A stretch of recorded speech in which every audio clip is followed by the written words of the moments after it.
Hey guys, tonight we drift into the smoky streets of 1950s Brooklyn, where tenement walls sweat in July and the night air always tastes faintly of diesel, roast pork, and someone else's cigarette.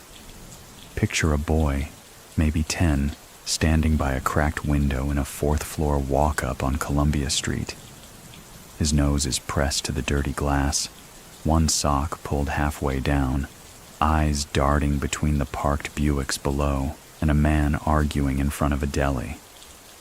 Inside the apartment, his mother's humming fades beneath the crackling of something frying in a cast-iron pan.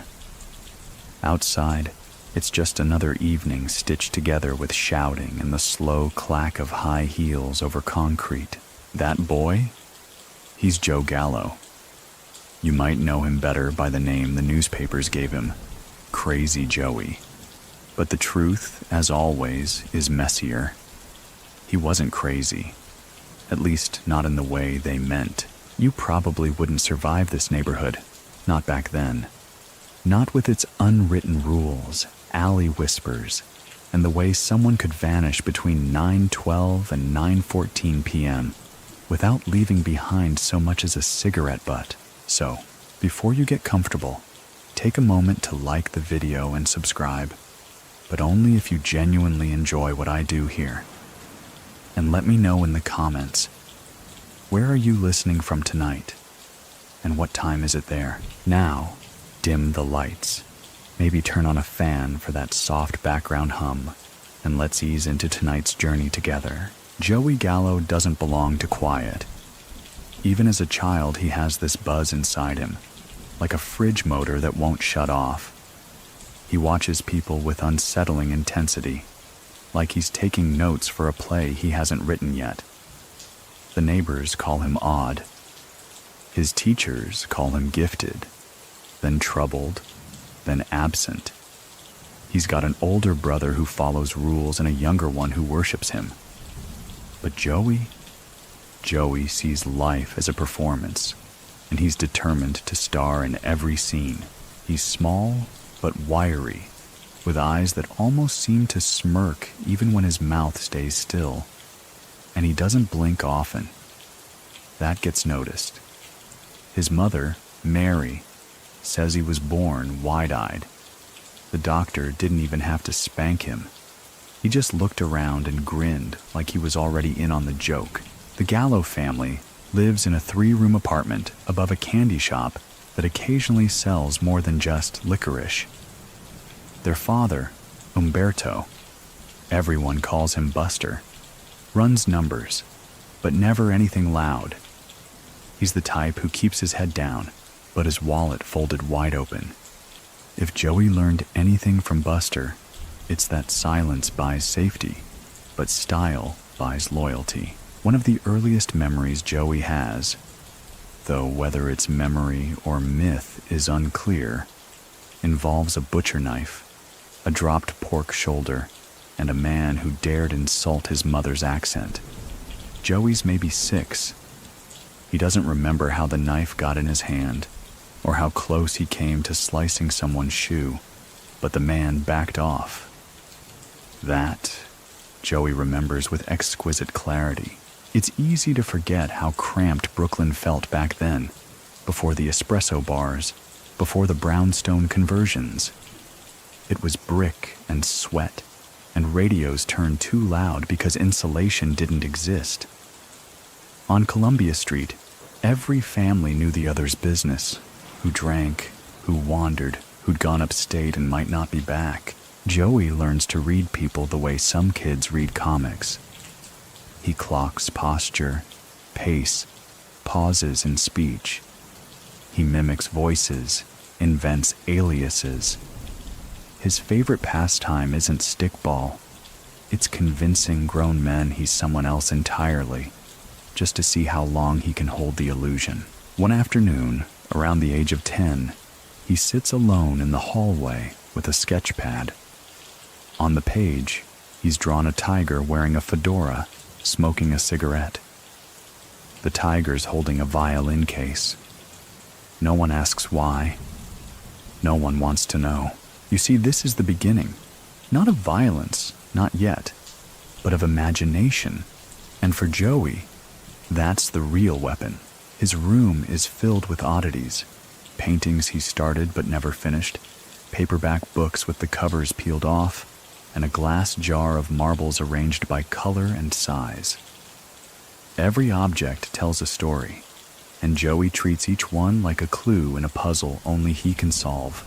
And then there's the lion. Yes, a real lion. Later, people will swear it's just a legend, but no, for a brief wild season, the Gallos actually keep a lion cub in their apartment. Buster claims it fell off a circus truck. Others say it was traded for a gambling debt. Joey names it Cleopatra, feeds it raw meat, and lets it sleep curled at the foot of his bed like it's a tabby. Cleopatra never roars. She purrs. Mostly, this lion becomes neighborhood lore. Kids whisper about it. Adults shake their heads. No one calls the cops. Why would they? The lion isn't the dangerous one. Years later, that lion will be a metaphor for danger behind charm, for the illusion of control, for Joey himself. Mainstream history likes its mobsters predictable. Men in suits, gruff voices, loyalty to a fault. Joey Gallo is none of that. He's a kaleidoscope with a switchblade. He starts small, of course, delivering packages, standing lookout, collecting small debts for bigger men. But he's never content with the margins. He wants the center stage, even if that means burning the stage down. And yet, for all his ambition, Joey is still a boy. He cries the day his mother cuts her hand peeling potatoes. He reads The Old Man and the Sea 3 times in 1 week because he likes how quiet it is. He draws portraits of gangsters with angel wings just to see how it feels. There's a moment, age 13, give or take, when he stares into a mirror and says aloud, "People will remember me." Not a question, a prophecy. And you know what? He's right. Many people still think that Joey's madness was exaggerated, press fodder designed to fit a nickname. So what do you think? Was it all performance, or was something quietly splintering beneath the charm? By the time he's 15, the streets already whisper his name like a dare. He walks like a man twice his size, nods at cops like they're doormen, and smiles that Brooklyn smile, half sweet, half warning. Just a boy, just a window, just a cracked view of the world that never fixed itself. But Joey? He already sees the angles. In the unyielding patchwork of Brooklyn brick and back alley grit, Joey Gallo doesn't quite grow up. He expands. It's not a process of aging, really. It's more like his personality folds out in jagged, colorful layers, like those pop-up books that startle you when you turn the page. By the time he's 16, he's no longer the quiet kid with the sketch pad. He's got swagger now, a slow, deliberate way of entering a room like it might owe him an apology. But he's still drawing, always sketching. Animals in suits, cops as fish, mobsters as twisted mythological figures. One of his favorites is a 3-eyed rooster wearing a judge's robe. Nobody knows what it means, but Joey grins every time he flips past that page. He gets kicked out of high school after socking a teacher who made fun of his last name. He doesn't regret it. In fact, he tells people the teacher learned more in that punch than he could ever teach in class. A joke, of course, but Joey always laces his jokes with sharp teeth. Instead of classrooms, he spends his days in the corners of neighborhood pool halls, absorbing street law and perfecting what he calls mirror conversation. That's when you learn to say the exact opposite of what you're thinking and still get what you want. He tests it on everyone: store clerks, postal workers, girls who ignore him until they don't. And it works. You see, Joey isn't just slick. He's persuasive in a way that makes you forget he's persuading you. His favorite line? "Don't worry, I already thought about that." Delivered with a wink, it's both comforting and disorienting. How could someone so young sound like he's already survived 3 wars? Buster, his father, doesn't know what to do with him. The old man wanted Joey to keep his head down, stick to small numbers work, maybe run a club someday. But Joey? Joey wants to run the stage. He talks about turning Brooklyn into a chessboard where he picks all the pieces. Not the king, necessarily. No, Joey says he prefers being the bishop, moving in diagonals, unpredictable. There's a moment, a defining one, though small, where Joey finds a worn copy of Nietzsche's Thus Spoke Zarathustra in a trash bin behind a used bookstore. He doesn't know the name, can barely pronounce the title, but he opens it anyway. Inside, he finds ideas that hum at the same frequency as his thoughts. Power, truth, the creation of self. He reads it 3 times that week, and then again. It becomes his gospel, even if he rarely talks about it. Soon, the streets begin to murmur that Joey Gallo isn't just another errand boy. He's sharp, too sharp. He quotes philosophy while shaking down loan defaulters. Tells a guy he's willfully denying the absurd condition of existence right before taking his watch. One old school capo calls him a kid with a library in his head and brass in his pockets. It's not meant as a compliment, but Joey smiles when he hears it. He earns his nickname early. Crazy Joey. Not because he screams or flips tables. No, that would be too simple. It's because of the way he stares at you when you're talking, like he already knows what you're going to say and is just waiting to see if you lie. That kind of crazy. And then there's the stunt with the pigeon. A local numbers runner tried to skim from a Gallo-connected account. Joey caught wind, and instead of the usual broken fingers, he delivered the man a box with a live pigeon inside. No note, just the bird. When the man opened it, the pigeon flew straight into his face and knocked his glasses clean off. Joey said nothing, but the message was clear. We know, and we're watching. It became known as the softest warning in Brooklyn. Joey's crew begins to form. Not an official crew yet, but the loyal gravity around him starts to congeal. First, there's Larry Gallo, his older brother, who operates more like an anchor than a spark. Then comes Albert, Kid Blast, wide-eyed and wordless but fast with a switchblade when needed. And beyond family, there's Mackie, a heavy-set pool shark who once took a bullet in the thigh and still beat his shooter with a cue stick. Joey surrounds himself with the clever, the quiet, the unconventional. Mainstream history will later say Joey was theatrical and unpredictable.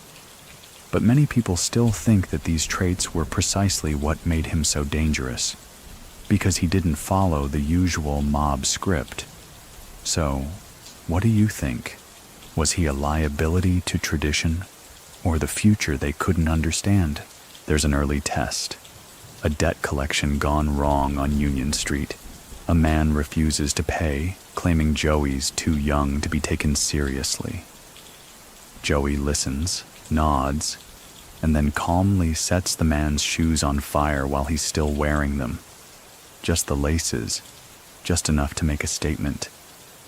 And as the guy flails around trying to put them out, Joey says, "That was a demonstration. Next time we skip the warm-up." He doesn't laugh after he says it. He just leaves. From that point on, people start paying on time. Joey starts dressing different too. Long coats, even in spring. Always carrying a book, never reading it in public, but always there. Sartre, Capote, Kafka. One time someone catches him reading Moby Dick upside down and he says, The whale makes more sense this way. It becomes part of his myth. People start to wonder if he's playing a part or if the part is playing him. At night, he walks the neighborhood rooftops. Not for any reason, just because he says it's where ideas feel sharper. From up there, he watches the city glitter and flicker and imagines reshaping it one block at a time. He says, "If you start from the sky, the streets obey you." That phrase sticks with Mackie. He repeats it years later, after Joey's gone. Joey has yet to take a life. That moment waits on the horizon, but in every action, you can feel its shadow stretching forward. He's not just trying to rise. He's rehearsing for something bigger. He's sketching the role he wants the world to believe in. And when you sketch often enough, sometimes the lines stick. One evening, back in the Gallo apartment, Cleopatra the lion lets out a low, rumbling growl. She's grown restless. Joey sits beside her, petting her mane like it's the most natural thing in the world. His mother watches, horrified, but says nothing. "You ever feel like the world's asleep and you're the only one pacing the cage?" he asks her. She doesn't answer. He smirks. "That's okay. I'm used to talking to ghosts." The cage, of course, wasn't just for the lion. By the time Joey Gallo hits 18, he's already figured out that in Brooklyn, reputation doesn't walk. It drives. A rusted-out Cadillac with a busted muffler becomes his calling card, louder than necessary, gliding down Columbia Street like a parade float for a king nobody crowned. Inside that car rides the whisper of ambition. On the sidewalks, the old men in folding chairs pause their checkers, and the kids lean off stoops to see which version of Joey shows up today. The poet in a trench coat, or the storm with a smile. But Joey's rise doesn't happen in a vacuum. His father, Buster, runs small bets and shuffles envelopes quietly under the radar. He's cautious, methodical, nothing flashy, which in mob circles is a survival strategy. And though Buster's name carries a certain neighborhood weight, it's never traveled far beyond DeGraw or Union Street. Joey, on the other hand, has no interest in staying small. At home, the tension grows thick like dust on unused books. Buster warns him. "Quiet is how you stay breathing." Joey replies, "Then you've been breathing too long." Still, Joey watches, learns, absorbs. His father's routines, the way debts are recorded in code, the hand gestures passed between bookies like Morse code. But where Buster sees efficiency, Joey sees opportunity. Where Buster prefers the margins, Joey sketches blueprints for the headline. That winter, Joey begins running numbers himself, not for his father, but with his own twist. He adds poetry readings. That's not a metaphor. He actually hires a guy from Red Hook to read beatnik verse while the bets are taken. People show up just for the spectacle. Women who never placed a wager now slip him quarters wrapped in silk handkerchiefs, just to see what he'll say in return. "Your lucky number's 11, Joey tells one. "Same as the number of secrets your boyfriend keeps." She gasps. He winks. The cash flows. Word spreads. Fast. And not just among the neighborhood eccentrics. It makes its way to local bosses. The Profassi family in particular. They're old school, quiet, devout. But they notice Joey and his strange charisma. And more importantly, they notice his results. One afternoon, a man in a beige overcoat and pressed slacks sits down beside Joey at Cafe Trieste. Doesn't introduce himself, doesn't need to. His gold pinky ring does all the talking. "You make noise," the man says. "I make music," Joey replies. The man sips espresso. "Music can get you killed," Joey shrugs. "So can silence. At least mine gets better tips." It's not a recruitment, not exactly. But it's the first overture. A signal. The mob's watching. They don't know what to do with him yet. but they've started assigning him adjectives. Unpredictable, bright, reckless, useful. At night, Joey writes in a leather-bound notebook. Not crimes, ideas. He draws plans for a better system, where loyalty isn't earned by fear, but by flair. He doodles symbols, dream sequences, codes that only he understands. One sketch shows a man with a gun for a heart, a halo overhead, and no eyes. His mother finds it and weeps. Still, she cooks him dinner, spaghetti with too much garlic. Joey doesn't complain. That spring, Cleopatra, the lion, gets too big for the apartment. The neighbors complain about the growling. Animal control is called, twice. Joey finally gives her away to a shady zoo in Jersey. He visits once, sees her pacing behind steel bars, and never returns. The lion is gone, but the growl stays in his bones. Mainstream history sometimes paints Joey as a kid who spiraled, but many people still think that he wasn't spiraling. He was ascending, just on his own crooked staircase. So what do you think? Was he out of step, or simply dancing to a rhythm no one else could hear? Joey's circle tightens. His brothers are close now, especially Kid Blast, who's becoming more than just shadow muscle. They begin orchestrating small jobs together, protection gigs, truck heists, even a few lean extortion plays disguised as business consultations. The Gallo crew, as they're unofficially called, develops a signature, leave behind something odd at the scene. A feather, a page from a philosophy book. Once a single red rose dipped in ink. It's confusing, poetic, and slightly unnerving, which is exactly the point. The old mob doesn't like it, but they can't argue with results. One night, in a cramped back room of a Bensonhurst bar, Joey's given a proposition. Work directly for the Profazzi family, keep the theatrics to a minimum, and rise through the expected channels.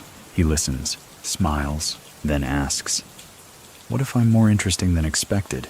They don't laugh, but they don't say no. And so it begins. His delicate tightrope walk between conformity and chaos. One job cements his early status. A rival runner named Benny Lukes starts muscling in on Gallo turf. Low stakes but symbolic. Joey doesn't send a warning. He sends a box with a broken mirror inside and a note that reads, "You're already in pieces. I'm just the box." Benny leaves Brooklyn within 48 hours. From that point on, even seasoned enforcers step lightly around Gallo's crew. Still, trouble brews. Joey's style might draw attention, but it also draws heat. Police begin asking quiet questions. Detectives loiter outside the cafe. One day, someone finds a tracking bug under Joey's Cadillac. He removes it, tapes it to a toy train, and sends it circling his apartment until it burns out. He tells the FBI, "If you wanted to know where I was going, you should have asked. I love an audience." But the best line comes later. When pressed about a suspected hijacking, he says, "I'd confess, but then I'd have to charge admission. The newspapers eat it up." Joey becomes a character before he's even a true criminal. He's theatrical, quotable, and utterly unpredictable, which makes him dangerous to enemies, to friends, to himself.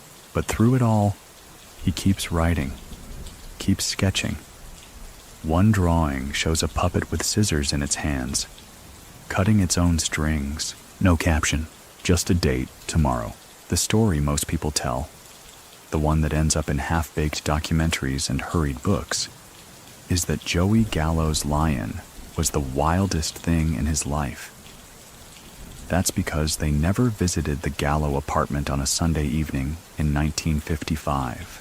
That was when the family hosted dinner with a side of chaos, and the living room would be packed shoulder to shoulder with neighborhood characters.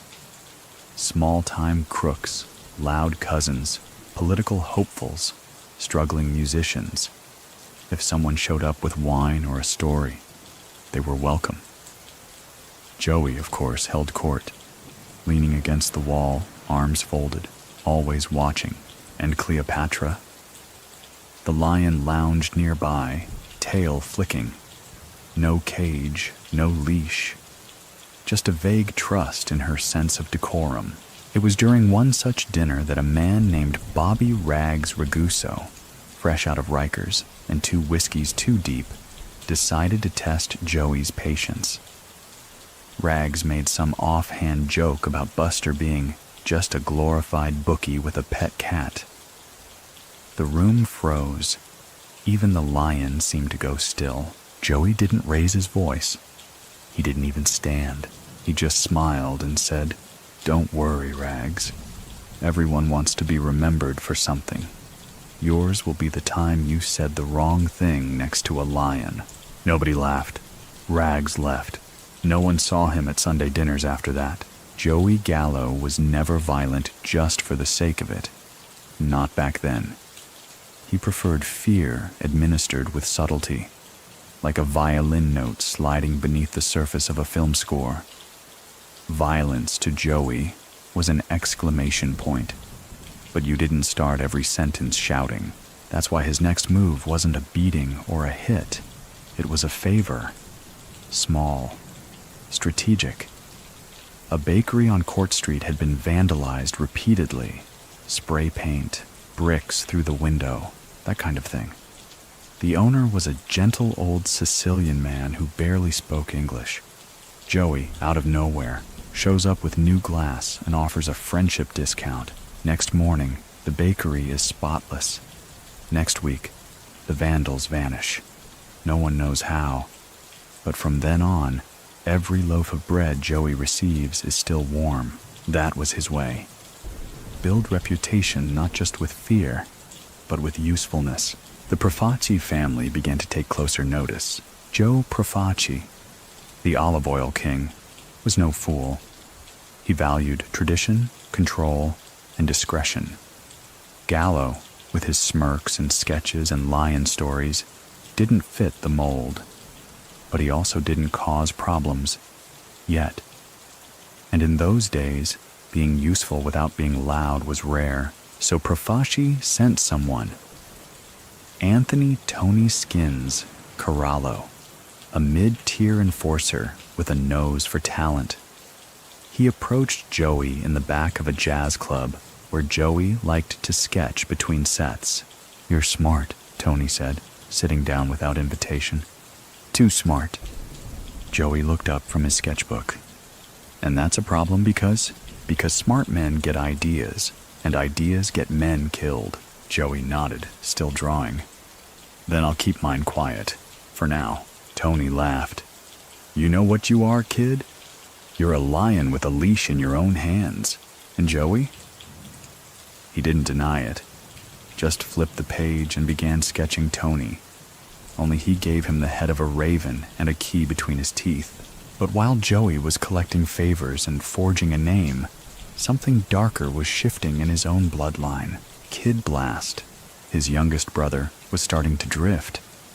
Not away from Joey, but deeper into his orbit. Albert had never been the thinker.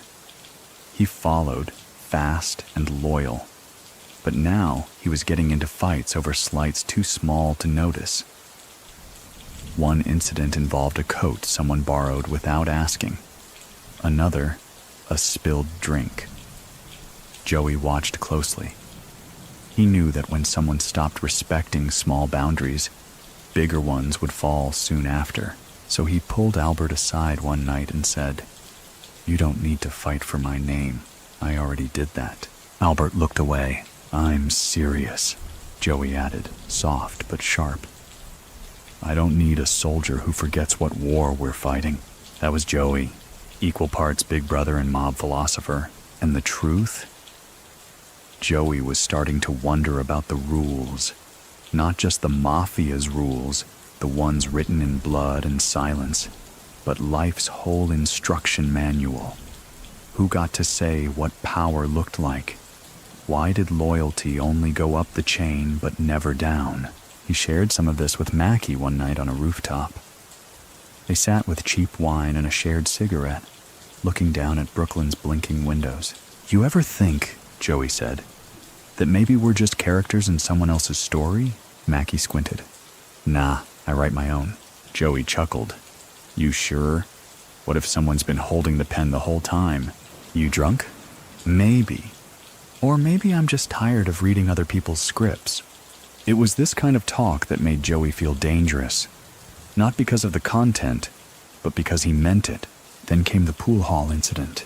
A quiet kid named Sal, 16, nervous, always a step too slow, was working at a local hall where Joey and his crew often played. One night, Joey noticed Sal was being harassed by a pair of off-duty cops. They weren't brutal, just cruel in that way authority sometimes gets when it thinks no one's watching. But Joey was watching. He waited until they left, then followed them out. Cornered them near a dumpster. No fists, no threats, just words. I know your names, he said, smiling, and I know your wives. Pause. I'd hate for either of them to know what I know. The cops never came back. Sal, tearfully grateful, offered Joey free pool for life. Joey declined. No strings, just don't forget who stood up when you were down. That was his version of morality. Slanted, sure, but it had rhythm. Many people still think that Joey's lion was a symbol of power, but others believe it was something else, a burden, a living metaphor for the danger he couldn't always control. So what do you think? Was Cleopatra his totem or his warning? Years later, a neighbor would recall hearing Joey recite lines of poetry on his fire escape at 2:09 a.m. They didn't understand the words, but the tone that they remembered. Soft, unsettled, like a prayer that had forgotten who it was praying to. In this chapter of his life, Joey isn't just surviving, he's sculpting, molding his image with clay made from theater, kindness, and low-key terror. Every act deliberate, every sentence tuned. He didn't just want to be feared, he wanted to be remembered. By now, Joey Gallo is no longer just a neighborhood eccentric with mob connections and a poetic streak. He's something else, something harder to name. He walks the streets like a man whose dreams cast longer shadows than his footsteps. Kids in Red Hook whisper about the time he stared down two armed men with nothing but a deck of playing cards. Teenagers imitate his walk. And old-timers, whether out of respect or dread, lower their voices when his name enters the conversation. Joey's officially on the Profaci payroll now. Not in the books, of course, but known enough to be protected, and valuable enough to be watched. His job? Well, that's always ambiguous. He's a fixer, a collector, a liaison, someone you send when you need compliance wrapped in theater. But his real job, the one he's appointed himself to, is building a new kind of crew, one that doesn't obey tradition for tradition's sake, one that doesn't kneel to the rules written by men with soft hands and heavier crosses. He calls it the future. His first real act of rebellion doesn't look like rebellion at all. It looks like dinner. Joey books a table at a small restaurant on Atlantic Avenue. The place is quiet, mostly empty. He brings 4 men, not all Italians, not all from the same neighborhood. One of them is from Harlem, another from Bay Ridge. Each of them works a different angle. Protection, hijacking, gambling, numbers. This dinner, unremarkable to most, is Joey's opening salvo in what would later be called a philosophy of integration. Not in the civil rights sense, but in the criminal sense. He's mixing business circles that were, until then, hermetically sealed. He's not trying to be noble. He's trying to be effective, and it works. The man from Harlem, Teddy Cobb, introduces Joey to an entirely different market. Joey, in turn, teaches Teddy how to threaten a man using nothing but polite conversation and the lighting of a cigarette. The alliance is fragile, but it's real, and it's noticed. The Profassi family, meanwhile, starts to grumble. Not loudly, not yet. But the whispers are there. Joey's ideas are too big. His moves too visible. He's gathering loyalty in ways that bypass the chain of command. Still, Joe Profacci is a practical man. He's not a fan of Joey, but he respects results. So long as the money comes in and the streets remain relatively quiet, he tolerates the sideshows. But behind the scenes, others are less patient. In particular, Carmine Persico, young, ambitious, and deeply loyal to the old ways, begins to see Joey as a threat, not because he's rising too fast, but because he's not playing by the same rules. He says as much during a quiet dinner in Queens. You can't trust a man who dances with ghosts and doesn't flinch at mirrors. Joey, of course, knows they're watching. He welcomes it, uses it. He stages scenes, leaves crumbs. One night, he sits at the edge of the Carroll Street Bridge, tossing coins into the canal and muttering names under his breath. When someone asks what he's doing, he says, buying silence in advance. The next day, word spreads that Joey's doing rituals. It's absurd, and it's perfect, because fear in his hands is never crude. It's art. One job changes everything. It's supposed to be a simple truck hijacking. Textbook. The vehicle's carrying electronics, and Joey's crew intercepts it near Flatbush. Smooth. Clean. But the driver, a retired Marine, doesn't scare easy. He grabs a tire iron and gets in a swing before Mackie pins him. Joey steps in before it escalates. He kneels beside the bruised man, pats him on the back, and says, "You've got guts and bruised ribs." The man glares, bleeding from the lip. Joey smiles. "I'm going to let you go, because someday, someone's going to need your story." And then he does. No threats, no warnings, just a nod. The man, it turns out, has a brother in the press. Within weeks, there's a strange little column in a fringe paper. The gentleman hijacker of Flatbush. It doesn't name Joey, but it doesn't have to. The myth grows. That myth, however, begins to cast a shadow longer than even Joey intended. Kid Blast, now fully in Joey's orbit, starts making moves on his own. Quiet deals, unapproved collections, and worse, using Joey's name to intimidate when Joey isn't around. Joey pulls him aside again, this time less softly. "You want my name?" he asks. "Fine, but remember it has teeth. If you can't make it bite, don't make it bark." Albert nods, humbled, but the damage is done. Within the Profacci family, the Gallo crew is now seen as a wild card. Useful, yes. Profitable, absolutely. But unstable. Many people still think that Joey wanted to take over, that his ambition was about titles and hierarchy. But what if it wasn't? What if he just wanted to rewrite the script altogether? So what do you think? Was Joey climbing the ladder or planning to knock it over? There's a night, late September, when Joey walks alone down Union Street, wearing a long black coat and humming a Sinatra tune. The moon hangs low and yellow like a watchful eye. He stops by a mural of St. Michael, lights a cigarette, and says aloud, "Funny how angels are always armed." No one's there, or so he thinks. A young boy across the street, wide-eyed and sleepless, hears the line. He repeats it the next day at school. By the end of the week, half the neighborhood knows it. It becomes a whisper, another line in the legend. But legends draw attention. And in Joey's case, that attention comes with consequences. At a sit-down with mid-level capos, someone asks Joey if he plans to settle down and fit in better. It's not a question. It's a prompt. Joey replies, "Settle down? I'm not a snow globe gentleman." They don't laugh. Joey doesn't care. He's not here for applause. He's here for the long game.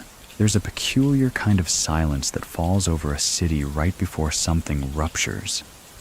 Not the kind born of peace, but of suspense, like everyone's waiting for the punchline to a joke that isn't funny. That's how Brooklyn feels by late 1956. The tension's thick, the streets too quiet, and Joey Gallo is whistling like he doesn't hear it.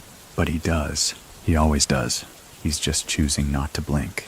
Joey's reputation now extends far beyond Columbia Street. He's no longer the kid with sketches and strange metaphors. He's Crazy Joey in more than whispers. His crew is operating like a well-oiled machine. Small hijackings, protection rackets, even rumored links to union intimidation. But unlike the other crews, the Gallos do it with flair. Their victims remember the suits, the odd quotes, the unsettling calm with which threats are delivered. And most of all, they remember the smiles, because Joey never raises his voice. He raises eyebrows.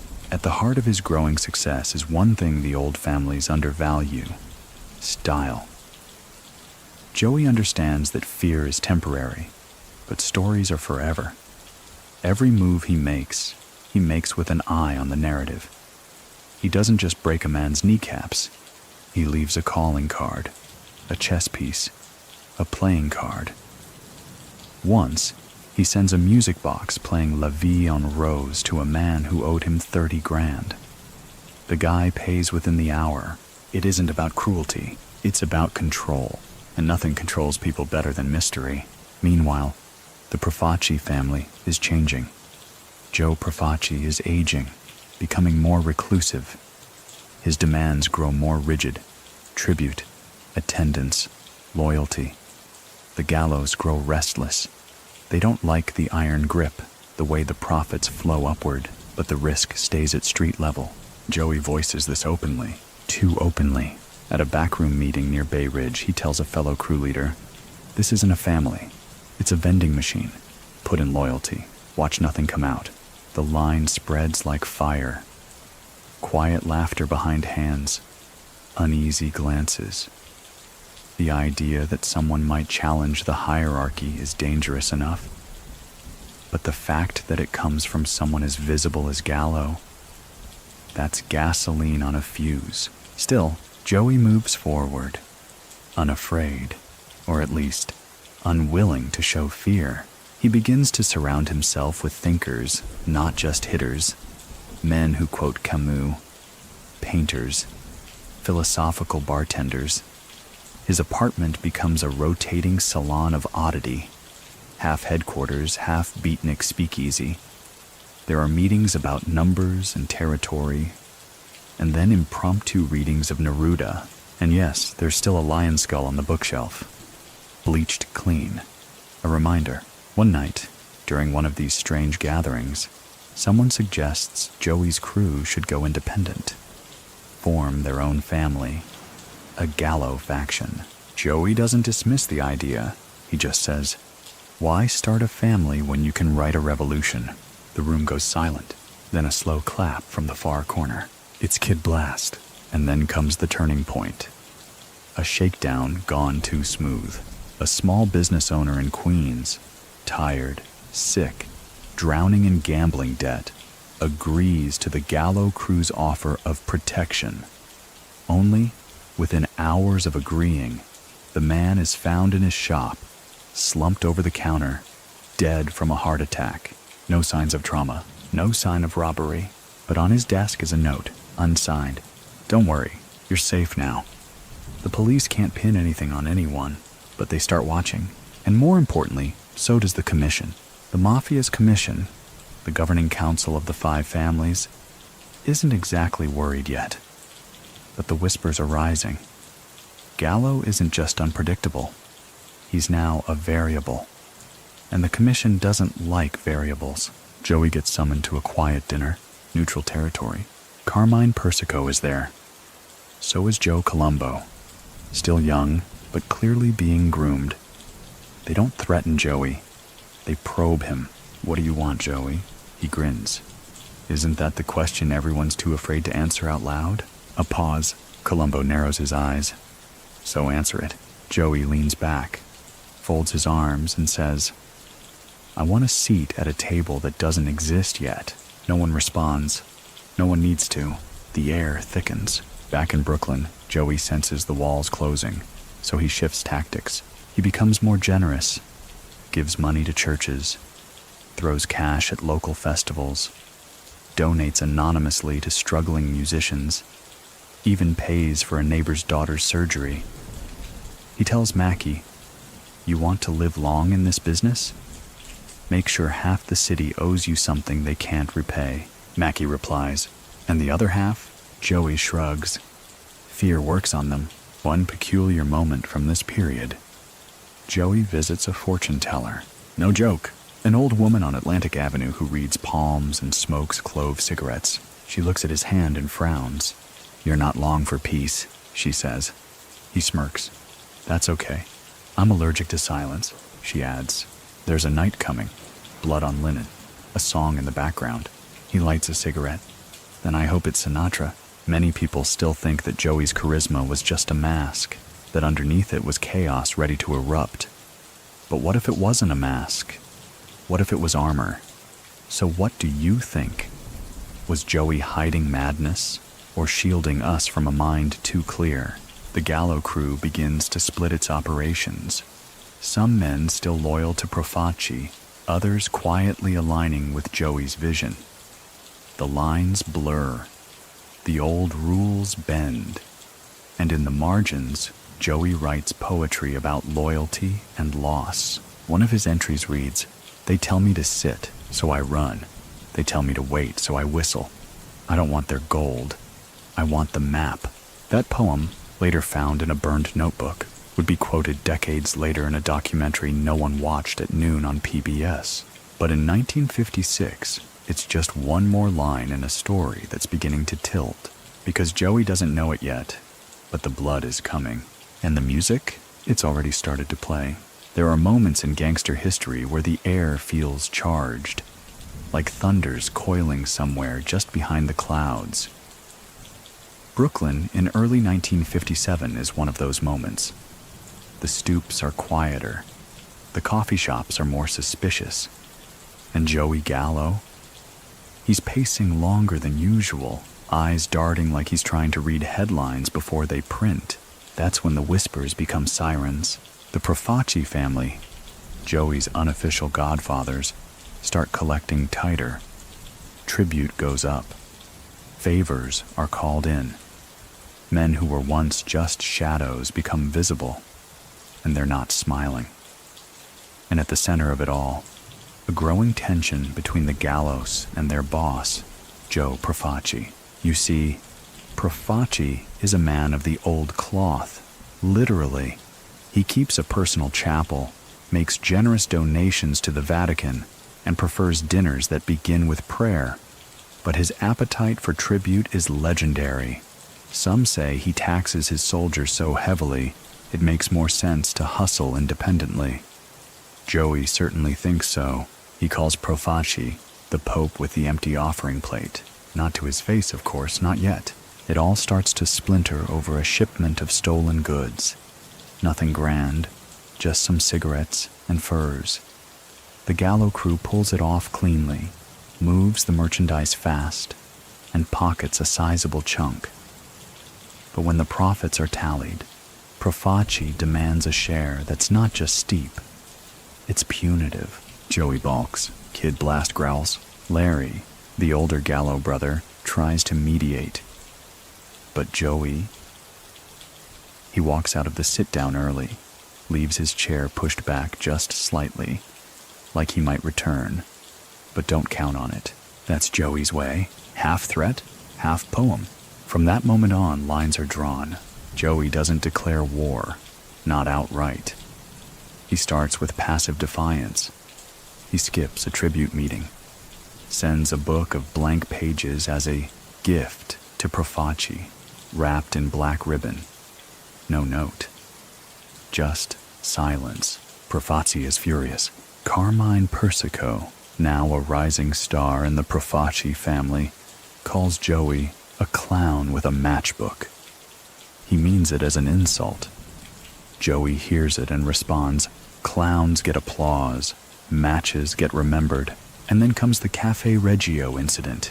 A known Profaci enforcer enters the Greenwich Village Cafe one rainy evening, expecting a quiet espresso and perhaps a whispered threat or two.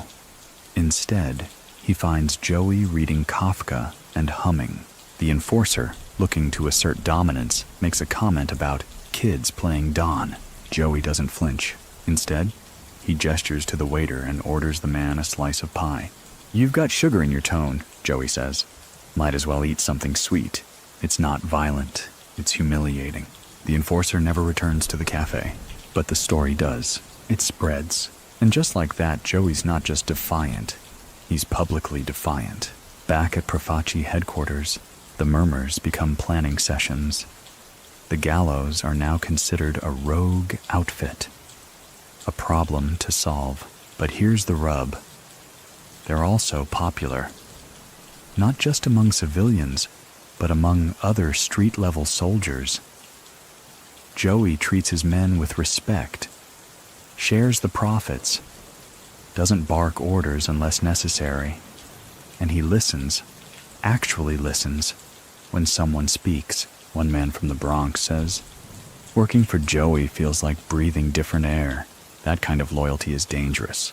Joey senses the tension tightening, but he doesn't back down. Instead, he expands.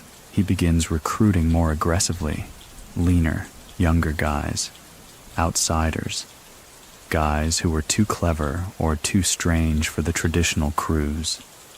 He calls them the odd ones, and they love him for it. He tells them, "This isn't about money, it's about legacy. We're building something that will get whispered long after we're gone." They believe him. How could you not? Joey has that effect. At this point, even the police are confused. They know Joey's bad news, but he's elusive, smart, charming in that way that makes you forget he just implied something sinister. When questioned, he gives quotes like, "Sure, I read Nietzsche. Doesn't mean I kill like him." Or, "If I wanted to hide something, I'd put it in a sermon." No one reads those. Detectives leave interviews more puzzled than informed. One night, Joey walks alone to the Fulton Ferry Pier. The East River is black glass, wind slapping the docks like an old debt collector. There's a man waiting, not a gangster, a journalist. Joey called him. The two talk for nearly an hour. Only one line is published. "Some families worship God, some worship money. Me, I think loyalty's enough to keep you warm, if you've got the coat for it." That quote ends up in a footnote in a paperback no one reads, until years later, when Joey's ghost becomes fashionable again. Many people still think that Joey craved chaos. But maybe, just maybe, he craved clarity. In a world of secrets, he spoke plainly, even if he did it with riddles. So what do you think? Was he stirring the pot or just refusing to eat the old recipe? And then, the final spark, prophecy. Tired of the theatrics, issues orders, quiet ones. Joey's to be warned, severely, not killed, but rattled. The warning never lands, because the messenger disappears. A week later, a note shows up at Profaci's office. Typed, "No return address. Some dogs bark, some bite, some draw chalk outlines in verse." Profaci doesn't laugh. No one does. Joey Gallo is no longer a clever street kid. He's an idea, and ideas are hard to bury, especially when they walk upright, in polished shoes, with a lion's stare and a poet's tongue. Brooklyn isn't sleeping much by 1958, not the way it used to. You can feel it in the shift of window shades at 2 a.m., in the murmured conversations outside butcher shops, and in the subtle way everyone starts double-locking their doors. The tension isn't loud yet, but it's vibrating, like an orchestra tuning up for something violent. And Joey Gallo? He's rehearsing. He's always rehearsing. He calls it setting the stage, though the stage is now every street from Columbia to Court, every cafe that turns a blind eye, every stoop that's heard a Gallo story and chosen not to question it. At the center of this quiet theater sits Cafe Reggio, where Joey holds his informal office hours. Greenwich Village in those days is a curious place. Half literary salon, half streetwise chessboard. Poets drink espresso beside petty thieves. Jazz musicians argue with ex-priests about whether God plays the saxophone, and Joey fits right in. He dresses different now. Double-breasted suits with slim ties, silk pocket squares, polished shoes you could see your doubts in. He's not loud about it, just consistent, as if the clothes are less fashion, more declaration. Yes, I'm still here, and no, you can't predict me. At Reggio, he meets with all kinds, artists, racketeers, sometimes a blend of both. One Tuesday afternoon, he's spotted sitting across from a painter named Marlowe, talking about the shadows in Caravaggio's work. He painted like he owed someone money, Joey says, smirking. Marlowe laughs, but it's nervous laughter. Joey means it as a compliment. These cafe meetings aren't just eccentricity, they're moves, deliberate. Joey is building a network that stretches beyond traditional Mafia lines. He's forging relationships with union reps, political hopefuls, jazz club owners, and Harlem gamblers. He buys people dinner, lends them favors, remembers their kids' birthdays, and they remember him. Because Joey Gallo doesn't forget faces, or favors, or insults. Especially not insults. One evening, a Profaci loyalist walks into Reggio unannounced. His name's Nunzio, low-level muscle with more scars than brains. He orders coffee, waits until Joey finishes a conversation, and then drops a folded napkin on the table. Joey opens it. Inside, a matchstick, a toothpick, and a black button. 3 symbols, 1 message. Matchstick, fire. Toothpick, fragility. Button, silence. A veiled warning meant to imply he's playing with danger, that he's a small piece on someone else's coat, easily lost. Joey studies the napkin, then he stands, walks to the barista, borrows a pen, and writes a reply directly on the back. Add a mirror, then look closer. He hands it back to Nunzio without looking at him. The message is received. Nunzio leaves. No one at Reggio talks about it afterward, but they all remember. Back in Brooklyn, the Gallo crew is getting sharper, leaner, more professional. They've started operating more like a startup than a street gang. Territory maps pinned in back rooms, coded ledgers, even a lawyer on retainer who doesn't ask questions. Mackie starts referring to Joey's operation as Gallo Inc. Joey laughs. Incorporated, until we disappear. He's joking, but not really, because for all his presence, Joey still disappears at will. Sometimes for hours, sometimes for days. No one knows where. He returns with new books, new ideas, new sketches. One night, he returns with a short story he's written by hand. It's about a man who fakes his own funeral just to see who cries honestly. He never explains it. Many people still think that Joey Gallo didn't care about money, that he was in it for the chaos, the thrill. But others believe he saw crime as a means to fund an empire of ideas. So what do you think? Was he playing chess or writing a symphony no one else could hear? But the Profaci family is growing less tolerant. Joey's defiance has gone from annoyance to liability. Rumors swirl that Joe Profaci has issued a quiet green light, a semi-sanctioned strike, just enough permission for loyalists to test Joey's armor. And Joey knows it, so he doubles down. He expands into new territory.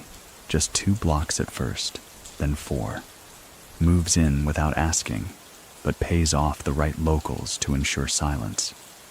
He distributes turkeys at Thanksgiving, slips money to old men who nod but never speak. He calls it soft invasion, and it works, because no one resists a villain who's generous with the crumbs. The Profici loyalists start calling him the mayor of nowhere. It's an insult, meant to suggest his territory isn't real. Joey hears it and replies, "Nowhere is still a place. It just takes better directions to find." Then comes the incident at the Silk Room. The Silk Room is a private lounge, half strip club, half money launderer, tucked behind a seafood joint in Sheepshead Bay. Joey enters with 3 men and a casual smile. He's there for a chat with a bookie who's been double-dealing, working both Gallo and Profici crews, hoping no one compares ledgers. Joey doesn't raise his voice. He simply walks to the man's table, takes off his coat, and places a single glove on the bar. "I don't need 2, he says, "because this won't take long." No threats, no guns, just posture. The man caves in minutes. Later, someone asks Joey why he brought a glove. He says, to show him how cold it could get. By now, even the commission is uneasy. They've got enough wars to manage. Gallo might be small in numbers, but he's loud in symbolism, and he's unpredictable. That makes him dangerous. And yet, the bosses hesitate, because Joey hasn't actually broken the rules. He's danced around them, bent them, but he's smart. He knows where the cliff starts and how to make it look like a sidewalk. Then comes the most bizarre move yet. A poem mailed to Joe Profici himself, typed, signed with a red fingerprint. The lion paced, not for hunger, but because the cage grew dull, and those who fed him once now worry when he doesn't roar. No threats, no names, just metaphor. Profici doesn't respond, but he begins preparing. Because when poetry shows up in a world that deals in bullets and silence, it means something's about to break. Joey Gallo, once a boy sketching tigers in a tenement, is now a storm cloud on the Mafia's weather map. No longer containable, no longer ignorable. He doesn't just want more, he wants it to mean something, and that makes him the most dangerous thing of all. A gangster with a cause. Albert Gallo walks like a man born 2 beats behind the music. Always in Joey's shadow, always just a second too slow with the joke, the punch, the decision. But what he lacks in instinct, he makes up for in loyalty so ferocious it could border on religious. They call him Kid Blast now. Not because he's loud, but because when he moves, it's sudden. Like a fuse you didn't realize was burning until it hit the powder. He's Joey's baby brother. But out in the streets, when someone sees him approaching with that cold-eyed calm, they don't see a little brother. They see a trigger in human form. The Gallo crew is bigger now. Not enormous, but precise. Think scalpel, not hammer. There's Larry Gallo, the oldest brother, calm, calculating, the one who writes things down and keeps everyone's temper from punching through too many walls. Then Kid Blast, all sharp edges and growling silence. Mackie, the pool hustler who laughs at everything except debts. And others, quiet faces, loyal ones, men who found in Joey a version of leadership they never knew they craved. But it's Albert, Kid Blast, who fascinates people, because where Joey is artful, Kid Blast is surgical. Where Joey talks in metaphors, Albert speaks with his fists. He doesn't quote Nietzsche. He doesn't read Kafka. He doesn't philosophize. His gospel is, you don't mess with my brother. That's it. And when you break that rule, things tend to break back. There's a story from late '58. A young associate named Jimmy Red tries to show off in front of a couple of go-go dancers, drops Joey's name at a club in Soho, claims to be running uptown ops for the Gallo crew. Pure fiction. He gets drinks out of it, a little attention, a lot of swagger. Word gets back to Kid Blast, and that's it. No lecture, no warning. Albert finds Jimmy 2 days later at a pool hall, doesn't touch him, just walks over, picks up a cue ball, and places it gently on the table in front of him. "You're lucky," he says. Jimmy gulps. I didn't mean nothing." Albert cuts him off. "No, really, you're lucky." Then he walks out. Next day, Jimmy's gone. Nobody knows where. Maybe he fled, maybe not. Either way, the cue ball gets passed around the Gallo crew for weeks like a souvenir. Joey, for his part, doesn't encourage Albert's volatility. He worries about it, pulls him aside more and more. "You can't go nuclear every time someone says my name wrong." Kid Blast shrugs. "It ain't about names." Joey tilts his head. "Then what?" Albert's eyes flash. "It's about truth." Joey smiles, half proud, half terrified, because even he doesn't always know what his little brother's capable of. Albert wasn't always like this.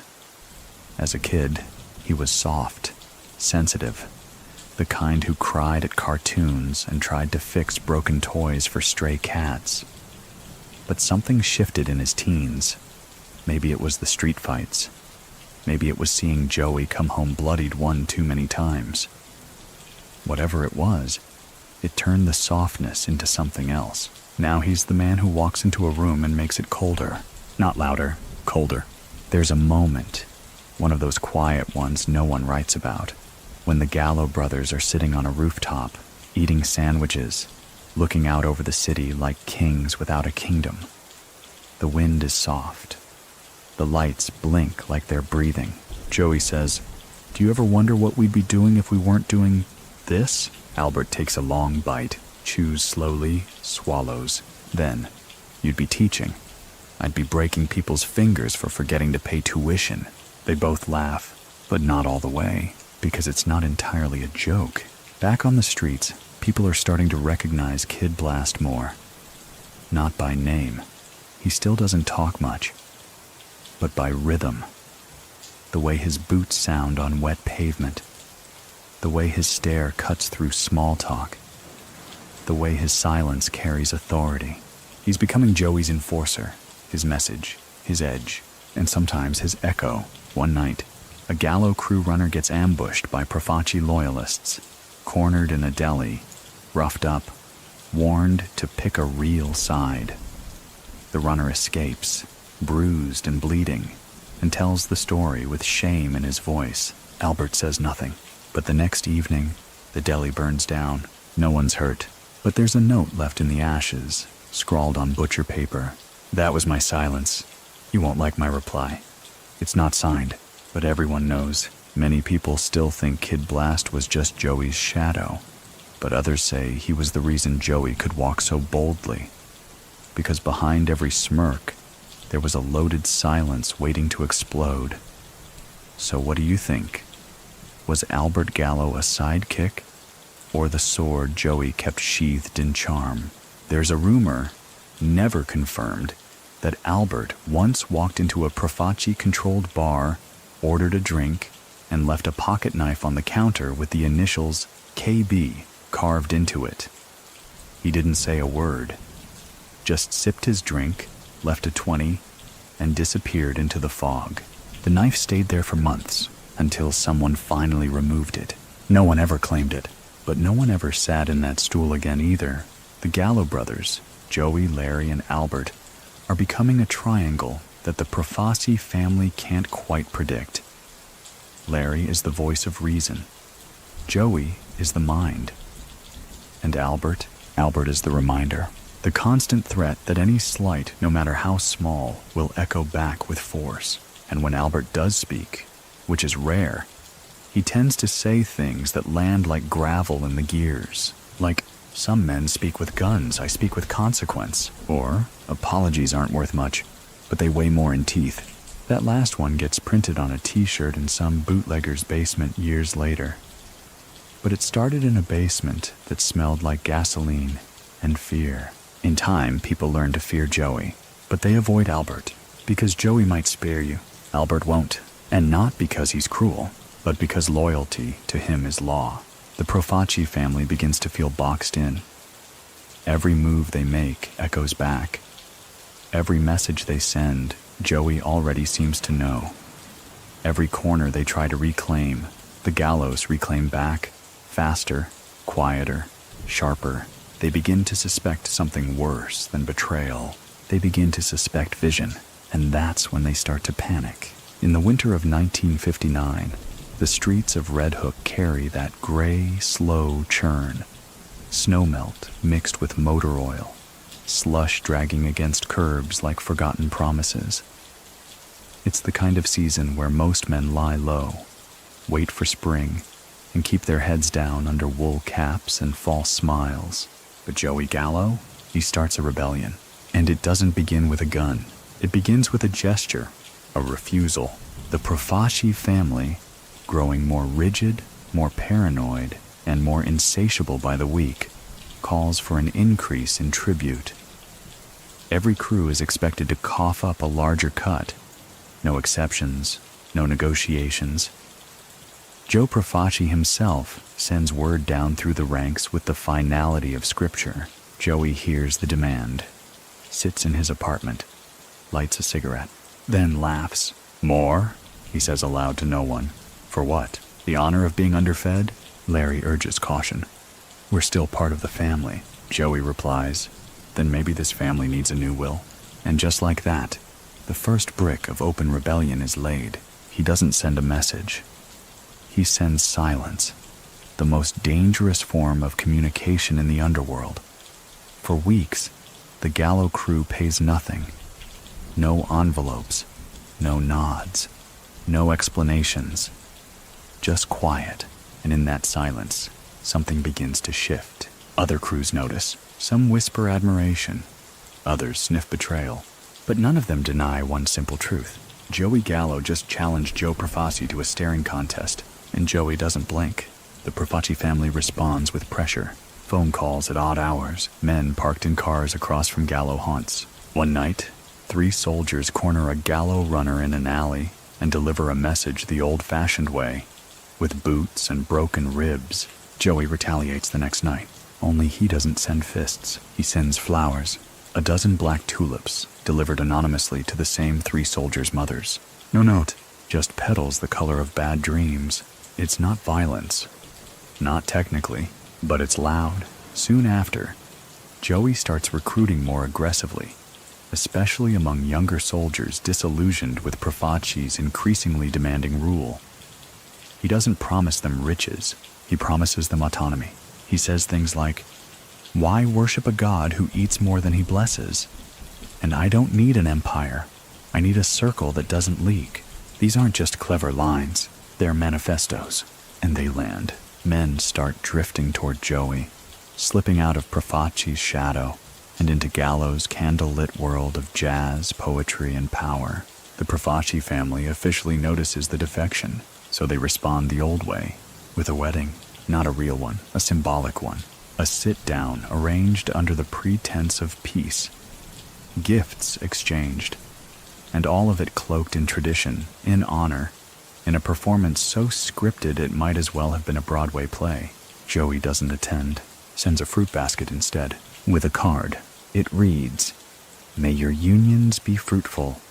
May your debts be loud." Prophecy is livid. He doesn't show it, of course. He just starts sharpening the knives. And then comes the Sahara Lounge standoff, a flashpoint dressed in dim lights and clinking glasses. It starts with Carmine Persico entering the lounge unannounced, flanked by 2 men who clearly aren't there for the cocktails. Joey is already at the bar, sketching on a napkin, a glass of scotch sweating beside his elbow. Persico approaches. "Joey," he says, "we need to talk." Joey doesn't look up. "You brought an audience. I hope you're performing." Persico doesn't smile. "We're not here for poetry." Joey finally turns, slowly, calmly. There's a pause. "You sure? Because your posture says rehearsed." A beat passes. The tension tightens like a piano wire. Then Joey tosses the napkin at Persico. It's a sketch of 3 wolves wearing masks made of coins. "You take from the pack, you wear the debt," he says. Persico leaves without incident. But everyone watching knows what just happened. Joey Gallo just dressed down a future boss, in public, with pencil and metaphor, and lived. Many people still think that Joey didn't respect tradition. But maybe that's not true. Maybe he just refused to confuse tradition with wisdom. So what do you think? Was he tearing down a system, or just clearing space for a better one? The Gallo crew now begins holding their own meetings, not underground, not in hiding, but out in the open. At restaurants, cafes, rooftops. Joey even hosts one in an art gallery. Abstract paintings on every wall. Hors d'oeuvres served by a man with a saxophone tattoo on his neck. It's the most elegant insurrection Brooklyn's ever seen. One guest calls it a cocktail party for outlaws. Another calls it a funeral for obedience. Joey calls it Tuesday. Back at Profaci headquarters, decisions are made. The Gallos are no longer difficult. They are enemy. And in the Cosa Nostra, enemies aren't debated. They're erased. But Joey expects this. He's always expected it. So he prepares.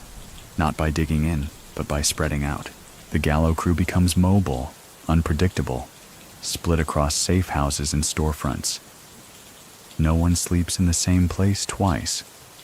No one makes the same route twice in a week.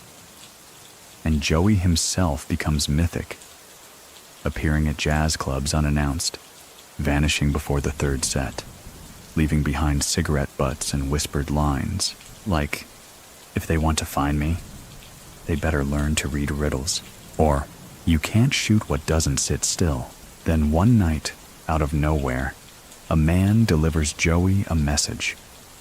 Not from Profaci, from someone higher. A consigliere. Old Gray, tired of wars, he says, you're young, clever, but cleverness burns fast. Step back before you become ash. Joey looks him in the eye and replies, ash makes good ink. By the end of 1959, the war hasn't officially started, but it's begun. And Joey? He's already narrating the prologue. By early 1960, Joey Gallo's name no longer just echoes in Brooklyn alleyways. It ricochets across boroughs, across poker tables, across whispered phone lines from Bensonhurst to Bay Ridge. Not as a man, not even as a gangster, but as an idea. The kind of idea that keeps old men awake at night, staring out windows and wondering how a street kid with a sketch pad ended up outthinking the 5 families. The war doesn't start with bullets. It starts with silence, and then with smoke. One morning in February, 3 men loyal to Profaci enter a Gallo-controlled barbershop under the guise of business. They don't cause a scene. They just sit, drink espresso, watch the door. The message is clear. We're here. We're watching. And we remember. That same night, the barbershop burns to the ground. No witnesses, no fire alarms, just embers glowing like tired stars and a melted sign that once read, Precision Cuts.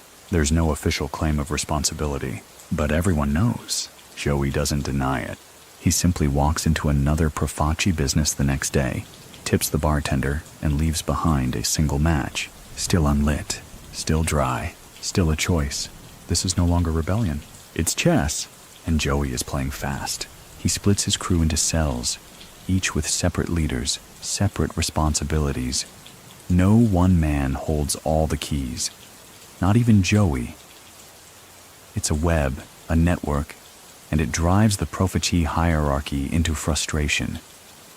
They're used to loyalty flowing upward, not sideways.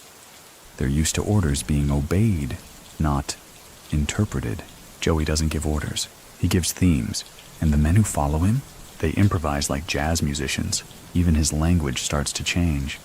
He stops referring to territory and starts using words like influence, momentum, and narrative. One associate jokes that Joey's running a political campaign disguised as a turf war, but no one's laughing when businesses start shifting allegiances, when shopkeepers begin paying voluntarily to the Gallos, not because they fear retaliation, but because they trust protection. One bodega owner says it plainly, Joey's boys sweep my sidewalk, yours don't. That quote makes it to Joe Profaci's desk.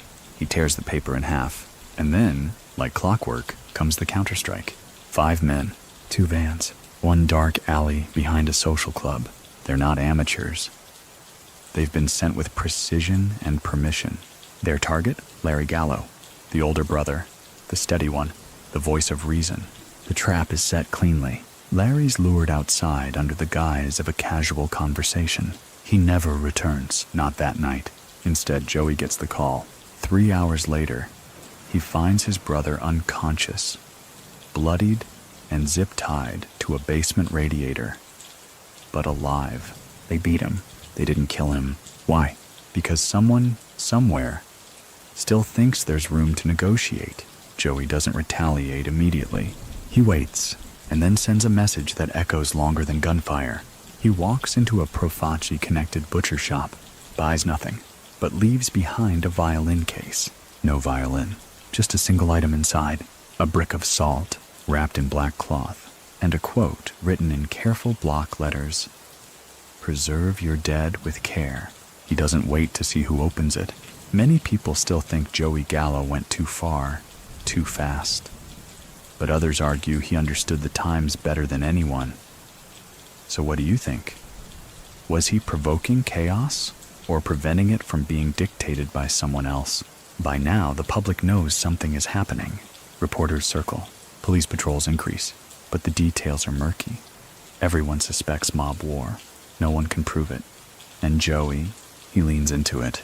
He starts giving interviews, not to big outlets, just fringe writers, college newspapers, artsy journalists from the village.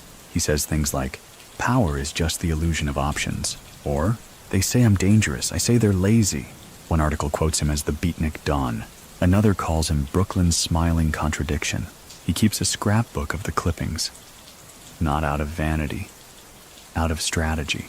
He says to Mackie, "If I'm a myth, they'll think twice before trying to bury me." Meanwhile, Kid Blast becomes an avalanche. He no longer waits for provocation. He intercepts, disrupts, dismantles. A Profaci courier disappears. A numbers drop is robbed mid-transaction. A car dealership connected to the Colombo wing mysteriously has every windshield shattered in a single night. 37 cars, 37 bricks. No witnesses, no prints, just a business card taped to the manager's office door. Blank, except for a tiny ink drawing. A lion's eye. Back in the inner circles of the 5 families, the discussion shifts from containment to elimination. But even here, there's division. Some say Joey's becoming too big. Others say he's becoming too loud, drawing attention the entire organization doesn't want. A few, quietly, suggest he's right, that the old ways are cracking, that maybe the Gallos are simply early. But majority rules, and the majority wants blood. Joey senses the weight shifting, so he starts talking legacy. He tells his crew, "We won't be here forever." But the story sticks. He encourages them to write journals, sketch their memories, record what happens. Because if they get us, he says, they better know we were here. Not just in scars, but in sentences. One final story from that winter. Joey walks into a bookstore in Soho, buys 10 copies of The Prince by Machiavelli, hands them out to his crew. Inside each, he scribbles the same line. "If you're going to be feared, learn how to whisper." That line, it's now tattooed on the forearm of a Gallo descendant, decades later. Because even when Joey made war, he made it beautiful. The year is 1961, and Brooklyn feels like it's holding its breath. Not in panic, not in fear, but in anticipation. Like a match held just above a fuse. Everyone knows something's coming. They just don't know what it will look like. A gunshot, a funeral, a handshake that feels too firm. Joey Gallo, however, seems entirely unbothered. He moves through the tension like it's jazz, sliding through it, bending the tempo, adding his own rhythm to the chaos. He's the only man in the borough who can walk into a diner full of enemies and order scrambled eggs like it's a church social. He wears a camel hair coat now, smokes slimmer cigarettes. His hair's slicker, his voice slower. And when people greet him, they don't say Joey anymore. They say Gallo, like a title, like a brand. But while Joey Gallo, the symbol, grows sharper, Joey the man grows quieter, at least behind the curtain. He's restless, sleeps less, draws more. Sketchbooks pile up. some filled with blueprints, others with abstract chaos, circles, cities, faces. One book is just 100 pages of lions in different poses. When asked what he's drawing, he answers, escape routes. But he doesn't mean tunnels, he means ideas. That spring, a shift occurs. One of the Profaci capos, an older man named Salvatore Monaco, defects. Not loudly, not dramatically. He just starts attending Gallo dinners. When asked why, he simply says, "The Gallos listen when you speak." That's rare these days. Joey doesn't celebrate, doesn't gloat. He just adds another chair to the table. But this defection sends a shockwave through the Profaci hierarchy, because Salvatore isn't a nobody. He's been around. He's seen blood, made money, kept secrets. And for him to jump ship, that's not inconvenience, that's insubordination. And in Cosa Nostra, insubordination is just an elegant word for treason. Prophesy responds with fury. A list is drawn, and at the top, Gallo. By summer, the streets stop pretending. The Profaci-Gallo conflict becomes what the papers will later call the First Colombo War, though at the time, nobody's sure what to name it. Hitman circle. Safe houses rotate. Cafe conversations grow shorter, shoulders stiffer. And Joey? He sharpens. Not his guns, his messaging. One move becomes legend. The Gallo crew discovers that a Profaci affiliate is using a local fish market as a money drop. Instead of raiding it, Joey shows up with a crate of lobsters, hands them over for free. No note, no threat, just a smile and a wink. The next day, the drop is abandoned. Why? Because rumor spreads that the lobsters were poisoned. They weren't, but the idea of danger does the work of a dozen guns. Later, when asked why he did it, Joey says, "You don't have to kill a man to bury him. Just make him walk backwards long enough." Meanwhile, Kid Blast is escalating. Profaci loyalists vanish without struggle. Cars are found torched in patterns. 4-point diamonds, always facing north. The message is unclear, but the terror? Crystal. Albert Gallo rarely speaks in meetings now.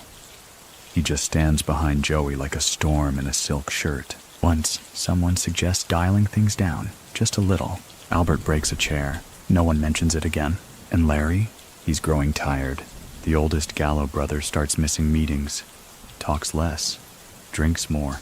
He tells Joey, "We can't fight forever." Joey replies, "Then let's make sure they never forget why we did." They sit in silence after that, brothers, bound not by blood but by defiance. Many people still think the Gallo crew lost control during the war, but others say they never wanted control. What they wanted, what Joey engineered, was disruption. So what do you think? Were they failing to lead, or succeeding in burning down the throne? And then, on a hot August evening, it happens. A sit-down request. Direct, unexpected. Joe Profaci, sick, weary, no longer untouchable, offers to negotiate. A meeting is set at a neutral location, a funeral home of all places. The irony doesn't go unnoticed. Joey arrives in a gray suit, tie loose, face unreadable. He enters the back room, sees the chairs, the candles, the man who's been trying to end him for 2 years. Profaci doesn't rise, just gestures to the seat across. Joey sits. There is no handshake, only stillness. The conversation is short, civil, almost polite. It ends with Profaci saying, "You're too theatrical." Joey replies, "You're too predictable." And then it's over. No deal, no peace, just a funeral home full of ghosts and possibilities. That night, Joey gathers his men in a warehouse by the waterfront. He doesn't yell, he doesn't command. He just says, "They're not afraid of us." Not really. They're afraid of what we represent. That the old ways don't work anymore. That loyalty can look different. That style matters. That silence doesn't always equal respect. He pours a drink, lights a cigarette. They're not fighting us. They're fighting time. By fall, the war enters a strange phase. No one wins. No one surrenders. But the city begins to adjust, like it always does. Joey becomes myth. Some say they saw him ride a bike down Mulberry Street singing Sinatra. Others swear he was spotted reading poetry to pigeons on a church roof. One man claims he played chess with the bishop and queens and won. None of it matters, because all of it feels possible. And in that strange, stalling moment, Joey Gallo becomes something more than dangerous. He becomes inevitable. There's a calm that settles after enough bullets have been fired. Not peace, not forgiveness, just exhaustion. Brooklyn in early 1962 lives in that kind of hush. The streets aren't safer, just quieter. It's the sort of quiet that follows a fist fight no one won, when both sides are too tired to swing again, but still angry enough to stare across the room with bleeding knuckles. Joey Gallo doesn't blink, because even in exhaustion he thrives. This lull in violence isn't a truce, it's opportunity. And Joey, ever the tactician, uses it not to rest, but to rearrange. He calls it the quiet shuffle. First, he moves his operations uptown. Not all the way. Just enough to shake surveillance, change patterns.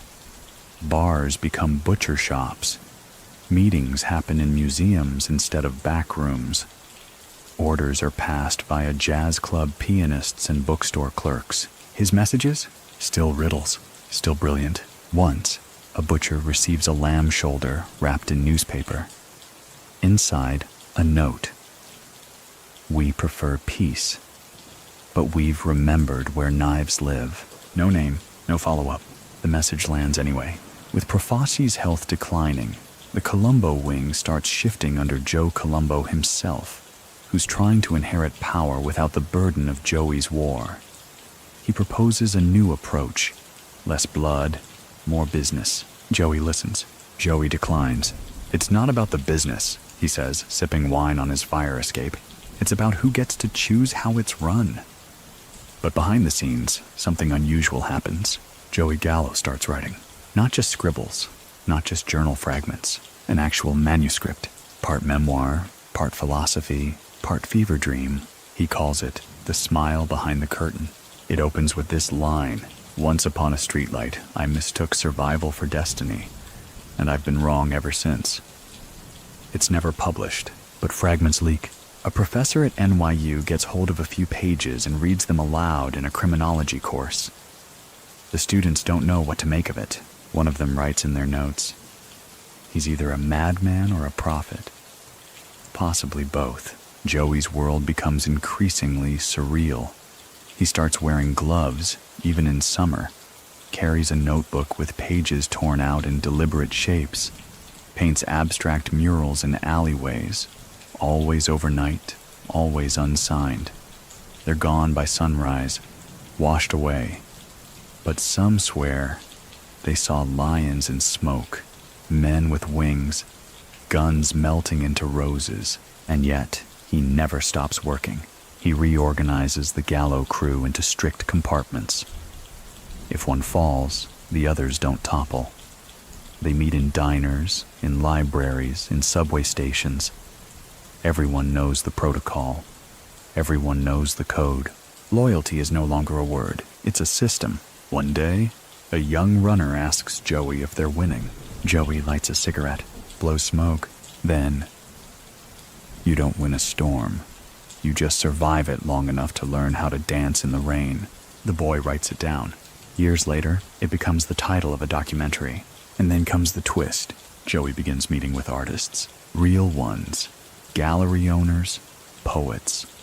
A filmmaker who lives on the edge of Alphabet City and smells like turpentine and cigarettes. These aren't mob guys. They're fringe thinkers. Weird. Broke. Brilliant. Joey listens to them. Not politely, intently, he says to one sculptor, "You make things out of silence. I make silence out of things. Same trade." The sculptor, shaken, offers Joey a marble bust. It's abstract, just lines and angles. But Joey stares at it for a long time, then says, he looks like he's keeping a secret. Many people still think Joey Gallo lost control of his empire during this period, but others say this is when he found its soul. So, what do you think? Was he drifting from power? Or redefining it altogether? In the neighborhood, Rumors grow strange. One claims Joey's planning to run for political office, city council maybe. Another says he's going to publish a book under a pseudonym and vanish to Sicily. And one, told only in whispers, claims Joey's begun carrying a Bible everywhere, but not for prayer, for misdirection. Only the people closest to him know what's true, and even they aren't sure. There's one moment that sticks. Joey walking through Carroll Gardens at dusk. A child calls out from a stoop, "Hey, Mr. Gallo, are you a good guy or a bad guy?" Joey stops, turns, kneels, and says, "That depends on how good your memory is," then stands and walks away. The kid tells that story until he's old enough to forget it properly. Then, almost quietly, Joe Profaci dies, natural causes, end of an era. But no one celebrates, because power doesn't die, it migrates, and Joey knows it. He doesn't host a party, doesn't raise a glass. He simply writes 2 words in his notebook, vacuum, pressure, and circles them. Twice, the Profaci family reorganizes into the Colombo family. New leadership, new rules. Joey is offered another sit-down. This time he accepts. He arrives alone, unarmed, wearing gloves. The meeting lasts 20 minutes. No one speaks of what's said, but Joey leaves smiling, and the war, at least publicly, ends. For a while, things settle. The violence cools, the tributes soften.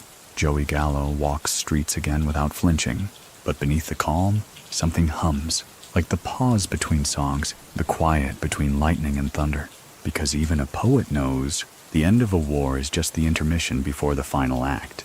It's 1963 now, and in the smoky rhythm of post-war Brooklyn, people start using Joey Gallo's name like punctuation. You hear it in corners. "Careful, Gallo's back in town." Or, "Heard Gallo opened another place." Or just Gallo, whispered like a warning or a dare. The war may be over, but no one's fooled. Joey Gallo is still building something. You just can't see the shape of it yet. He's subtler now. His movements cleaner. His suits darker. His smile still cuts. But the blade's been polished. Less flash, more precision. He speaks less in riddles, more in questions. And when he walks into a room, people don't stand out of respect. They stand because it's safer than sitting. Joey's focus shifts inward. He starts holding smaller meetings, 5, maybe 6 trusted men at a time. They discuss more than jobs and turf. They talk philosophy, politics, art. One night, he compares mob hierarchy to classical music. The bosses are the cellos, slow, low, heavy. We're percussion, fast, loud, unexpected. Someone jokes that Joey's a piano. Beautiful until you slam the lid on your fingers. Joey laughs, and then doesn't. He buys a warehouse in Gowanus. Nothing special, just brick, steel, dust. But inside, he builds something unusual. A private room, hidden behind a false wall, soundproofed, furnished in velvet and mahogany. No business is ever conducted there. Only reading, sketching, silence. He calls it the mouth, as in the part that speaks only when no one's listening. That summer, Joey begins investing quietly in art galleries, jazz clubs, independent cinemas. Small, bleeding-edge operations no mobster would dare touch. Everyone else is chasing construction contracts and union bribes. Joey? He's underwriting a 16mm film about loss and memory. Donating cash to a struggling playwright with a heroin problem and a typewriter that misses letters. When asked why, he shrugs. "I've shaken enough hands. Time to mold something." The Gallo crew adapts. Mackie handles logistics. Kid Blast controls personnel, with a list of names that changes weekly. Larry, though still involved, becomes more like a shadow, drifting, quieter, occasionally visiting Joey just to sit in that velvet room and talk about nothing. And then there's Carla. She enters like a rumor. Singer, photographer, maybe both, maybe neither. No one's quite sure. But one night, Joey walks into a club in Midtown, hears her voice on stage. a low, breathy jazz tune, and doesn't move for the entire set after he sends a single white rose to the dressing room. No note, she sends it back. The next night, he comes again. This time he waits backstage. You didn't like the flower? He asks. I didn't like the assumption, she replies. Joey grins. He's hooked. Their relationship is slow burn, electric. She's not impressed by the myth. Calls him out, challenges him, makes him second guess his own metaphors. You think being unreadable is power, she tells him one night. But sometimes mystery just means you're scared. He doesn't respond, but later, alone, he tears a page from his notebook and writes, She sees the lion's teeth, not the cage. They begin appearing in public. Not often, but enough. The papers notice. Joey Gallo dating jazz singer. One article calls her his moll. Joey writes a letter to the editor, says, She's not my moll. She's the reason I started blinking again. It's never published, but Carla frames it anyway. Around this time, Joey takes up photography. He shoots on film. Black and white. Grainy. Mostly faces. Mostly people who don't know they're being photographed. Strangers in rain. Children in alleys. Dogs staring at nothing. One photo, taken of a broken window reflecting the sky, becomes his favorite. He titles it, Everything Looks Up When It Breaks. Many people still think Joey was softening, but others argue he was sharpening inward, refining, compressing, preparing for something quieter and deeper. So what do you think? Was he winding down or winding back for something larger? Meanwhile, the new Colombo family leadership, under Joe Colombo himself, tries to reorganize the hierarchy. Tighter rules, clearer boundaries, less chaos. They reach out to Joey again. He listens, smiles, and says, No thank you. They ask why. He answers, Because you're still building thrones. I'm designing exits. Tension returns. Not the kind you hear, the kind you feel. Crews start getting jittery. Lower-level guys are unsure who to answer to. Gallo loyalists are popping up in new places. Garbage routes, warehouses, even shipping lines. Joey isn't grabbing turf. He's infiltrating function. Quietly. Thoroughly. It's not a takeover. It's an infection. Then comes the warehouse night. A young soldier from a Colombo crew gets caught skimming cash off a Gallo-backed poker room. Instead of beating him, Joey invites him to dinner. Just the two of them, inside the warehouse. The soldier eats nervously. Joey eats calmly. After dessert, Joey leans in, says, You stole from me. Not from anger, but because you thought I wouldn't notice. The kid gulps, nods. Joey continues, But here's the thing. I always notice. A pause. Then he hands the kid a wrapped gift. Inside a mirror. No words. No beating. Just the weight of reflection. The kid never steals again. Joey tells the story later like it was a joke. But it's not. It's strategy. That fall, Carla disappears for 3 weeks. Recording session in Chicago. Joey doesn't call, doesn't write. Just sits in his apartment, playing her vinyl on loop, sketching lions with broken wings. When she returns, she finds a note. You were missed by the ghosts, not just me. She kisses him, hard, and stays. Then unexpectedly, Joey gets a visitor.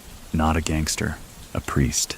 Not there to condemn, but to ask, What do you believe in, Joey? Joey thinks, then says, Consequences and second drafts. The priest leaves confused. Joey doesn't explain, because he never does. In the final days of 1963, a rumor spreads. Joey's been invited to speak, anonymously, at an NYU roundtable on leadership. It's unconfirmed, but someone takes a photo of the back of a man in a camel hair coat, leaving a lecture hall that night. He's holding a notebook and a rose, just one, white. By 1964, Joey Gallo is no longer just a figure of the underworld. He's become a blur across 2 dimensions, half myth, half man. To the mob, he's an irritant. To the papers, he's a headline that writes itself. To Brooklyn, he's a ghost who orders cappuccino and pays an exact change. And to himself, he's starting to wonder, Because while the street still murmurs his name like a prayer or a warning, Joey walks a little slower now, speaks a little softer. He's still sharp, but there's something else in his eyes these days. Distance, like he's watching himself walk through his own life from behind a glass window. The business is still running. The Gallo crew, as precise as ever, has trimmed fat, closed ranks. Every man in the circle knows his job. No freelancing, no ego, just rhythm. They function like a jazz quartet, fluid, responsive, and tight. Mackey oversees money and logistics, often writing in ledgers that look more like novels. Full sentences, inside jokes, doodles in the margins. Kid Blast still handles discipline, but even he's slowed, more measured. There are fewer broken bones, more cold stares, more conversations that end with silence, and that's enough. Larry, meanwhile, has faded further into the background. He shows up when it counts, nods when necessary, and keeps one foot out the door. He tells Joey one night, "You don't need me anymore." Joey replies, "That's not the point." Carla's still with him. Their apartment's full now, not with people, but with objects, paintings, books, empty wine bottles with dried flowers stuffed inside, old newspapers folded to specific pages. She leaves notes in typewriter font, taped to mirrors and walls. "You are not your neighborhood. Try silence before metaphors. You blinked in your sleep again." He never moves them, just reads them, memorizes them, sometimes sketches her sleeping, not quite capturing her hands. He titles one drawing, "If Peace Had Knuckles." Many people still think this was Gallo at his weakest, distracted, softened by love and art. But others insist this was his sharpest hour. So what do you think? Was he drifting from violence, or finally aiming it inward? He begins sending money to the families of men he once hurt. Quietly. No return address. Just envelopes. Some contain cash. Some contain quotes. One simply reads, "There's a difference between revenge and reminder." Then, one morning, Joey walks into a tailor shop he's been frequenting for years. The owner, Mr. Romano, is folding shirts. Joey says nothing, just leaves behind a suit jacket, gray wool worn thin at the shoulders. Inside the pocket, a note. "It's time for a new skin." Mr. Romano doesn't ask questions. He just makes the suit. By summer, Joey Gallo buys a boat, not a big one, just enough for 2 people. He names it Perspective. He doesn't sail often, just sits at the dock with Carla, feet up, tossing bread to seagulls. "This is new," she says. He nods. "Feels temporary." He nods again, because he knows everything he touches gets temporary eventually. One day, he receives a letter, typed anonymous, short. They still remember, but not fondly. He folds it, slips it in his wallet, carries it like a scar, not out of guilt, out of design. He shows it to Kid Blast. Albert reads it, doesn't flinch, says at least they remember. There's a moment that autumn. Joey alone in a church, empty pews, dust in the light. He walks slowly, hat in hand, doesn't kneel, doesn't pray, just sits and whispers to no one. Am I the fire or the alarm? He doesn't wait for an answer. Then comes the night at the jazz club. Joey and Carla in the corner. Soft light, red wine. A song plays, a cover of In a Sentimental Mood. Her head on his shoulder. For a moment, nothing exists but the notes. Then a man approaches. Slick suit, greased hair, too confident. A Colombo affiliate. He doesn't threaten. He just makes conversation. Too close, too knowing. Carla tightens. Joey smiles, asks, "You like jazz?" The man shrugs. It's noise with manners. Joey's smile fades. He finishes his drink, says, "Then you've never been heartbroken properly." The man walks away, and 3 days later, vanishes from the neighborhood. No violence, just absence. Back at home, Joey writes, "Power is not who you can hit. It's who disappears when you stop smiling." He underlines it. Twice. Later that year, he throws a dinner party. Not for the crew, not for business. Just friends, artists, Carla's people. He cooks, badly, burns the fish, overseasons the soup. But everyone laughs, Joey too. At the end of the night, he reads a poem aloud, his own. The barber with blood on his apron. He doesn't explain it, just folds the page, pockets it, and washes the dishes. That night, in bed, Carla asks, "If it all ended tomorrow, would you be at peace?" He turns toward her, says, "I'd be remembered." She touches his chest, whispers, "By who?"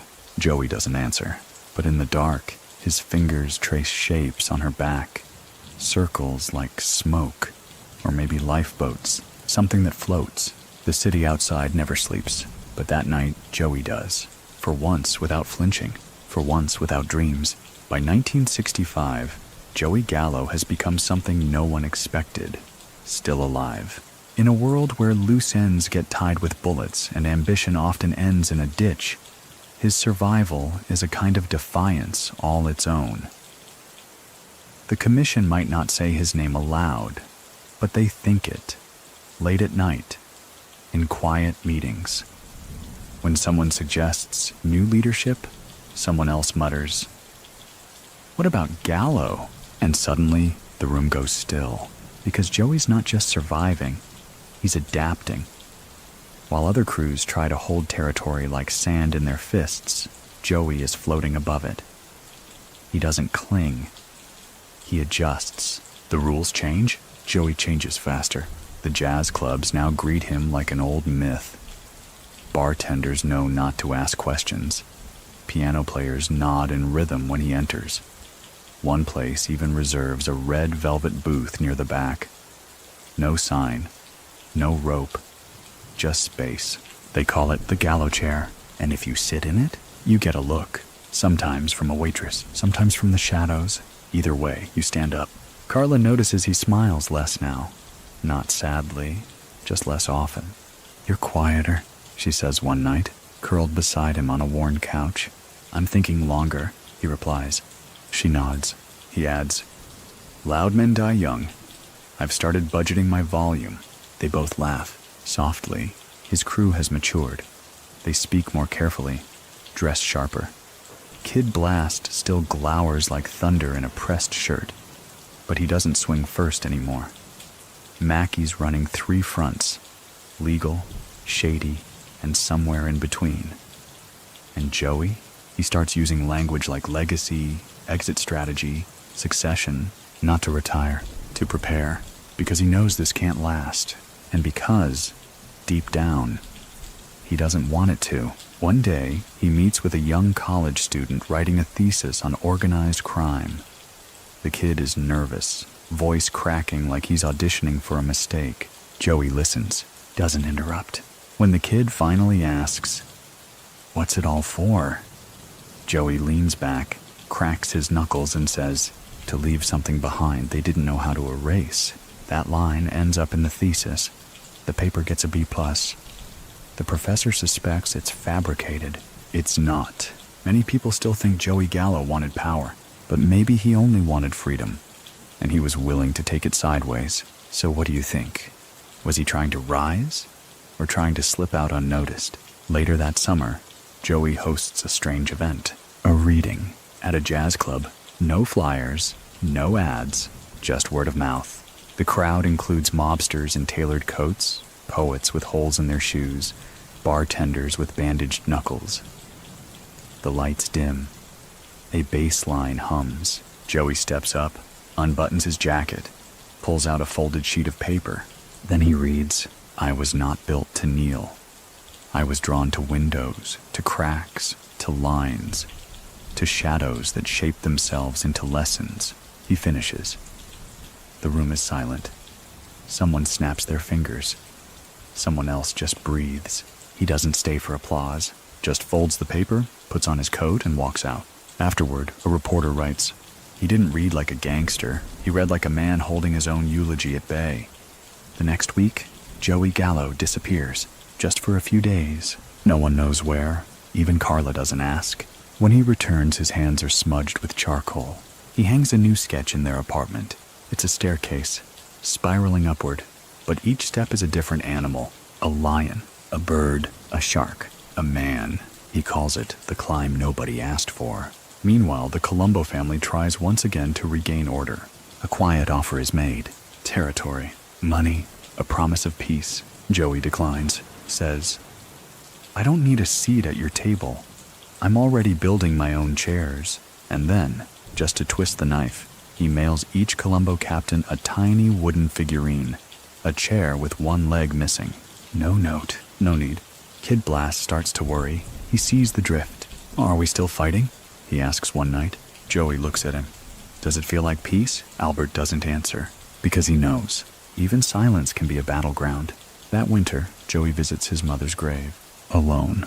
He doesn't bring flowers, just a poem, reads it aloud, softly, then folds the page, burns it with a match, walks away without watching it turn to ash. A priest passes him on the sidewalk afterward, nods, says, "Are you finding God, Joseph?" Joey smiles. "Not yet. I'm still getting through my fathers." The wind howls off the river. The buildings lean in like they're listening. And Joey? Joey disappears into the fog like punctuation, like a comma before the next move, because he knows something no one else does. The end doesn't come with noise. It comes with clarity. And Joey Gallo is almost ready. It's 1966, and Brooklyn feels older now.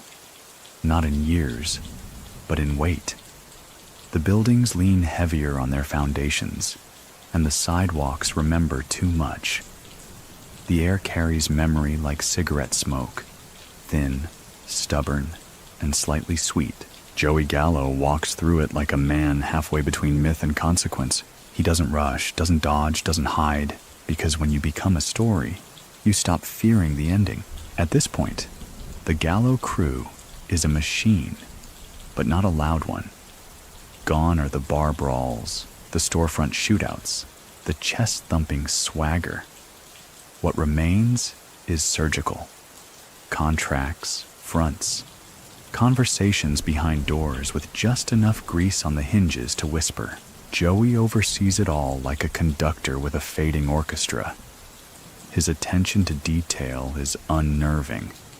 He knows which bartender switched brands last month, which runner took a different route home, which nightclub changed its lighting because customers started feeling too visible.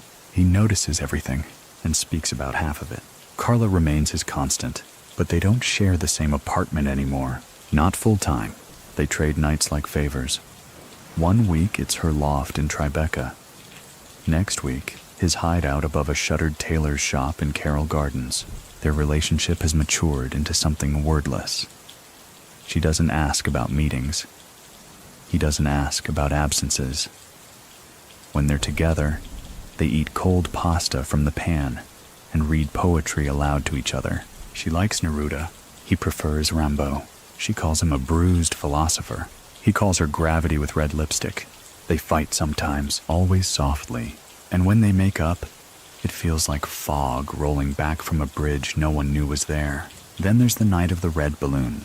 It floats down from a tenement roof during a Gallo gathering. Just one. No message, no weight. Just a red balloon drifting into the circle like it belonged. Joey catches it without smiling, ties it to the back of a chair, says, "Some warnings wear makeup." Nobody speaks. And from then on, every meeting starts with someone checking the rooftops.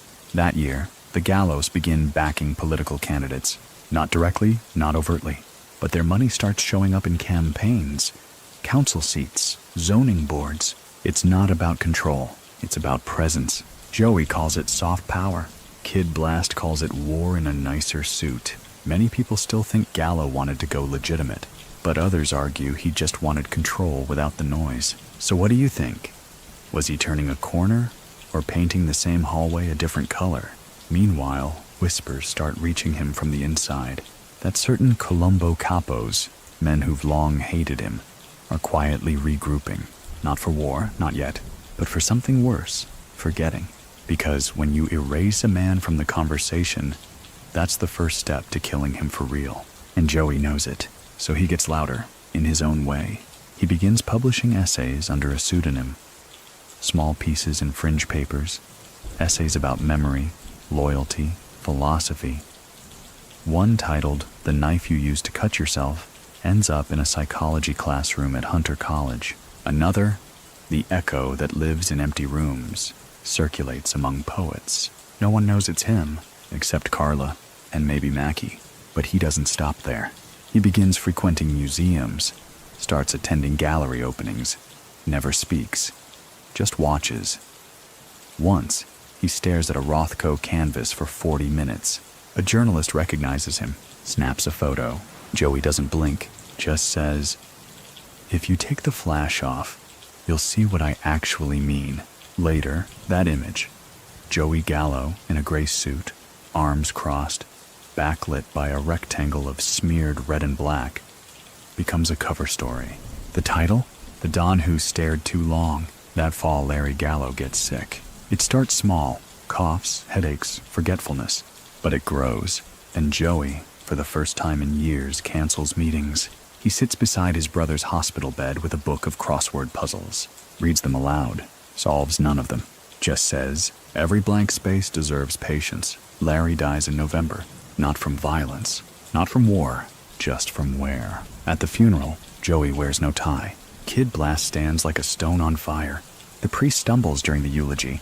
Joey steps up, reads a poem instead. Some men are anchors, not to hold you back, but to teach you what it means to float. No one claps, no one moves. Someone cries. Might have been Carla, might have been Joey. No one asks. Afterward, Joey disappears for 2 weeks. When he returns, he's paler, sharper, quieter, but his suits are darker, and his watch ticks louder.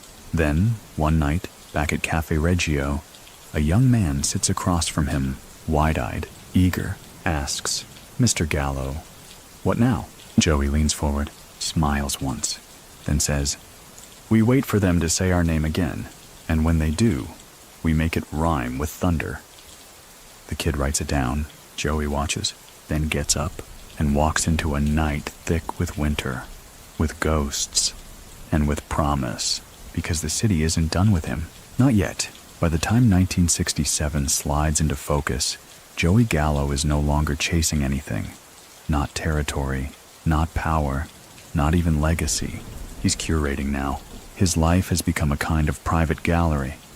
Each move, each word, each silence hung like an exhibit. Only a few are allowed to tour.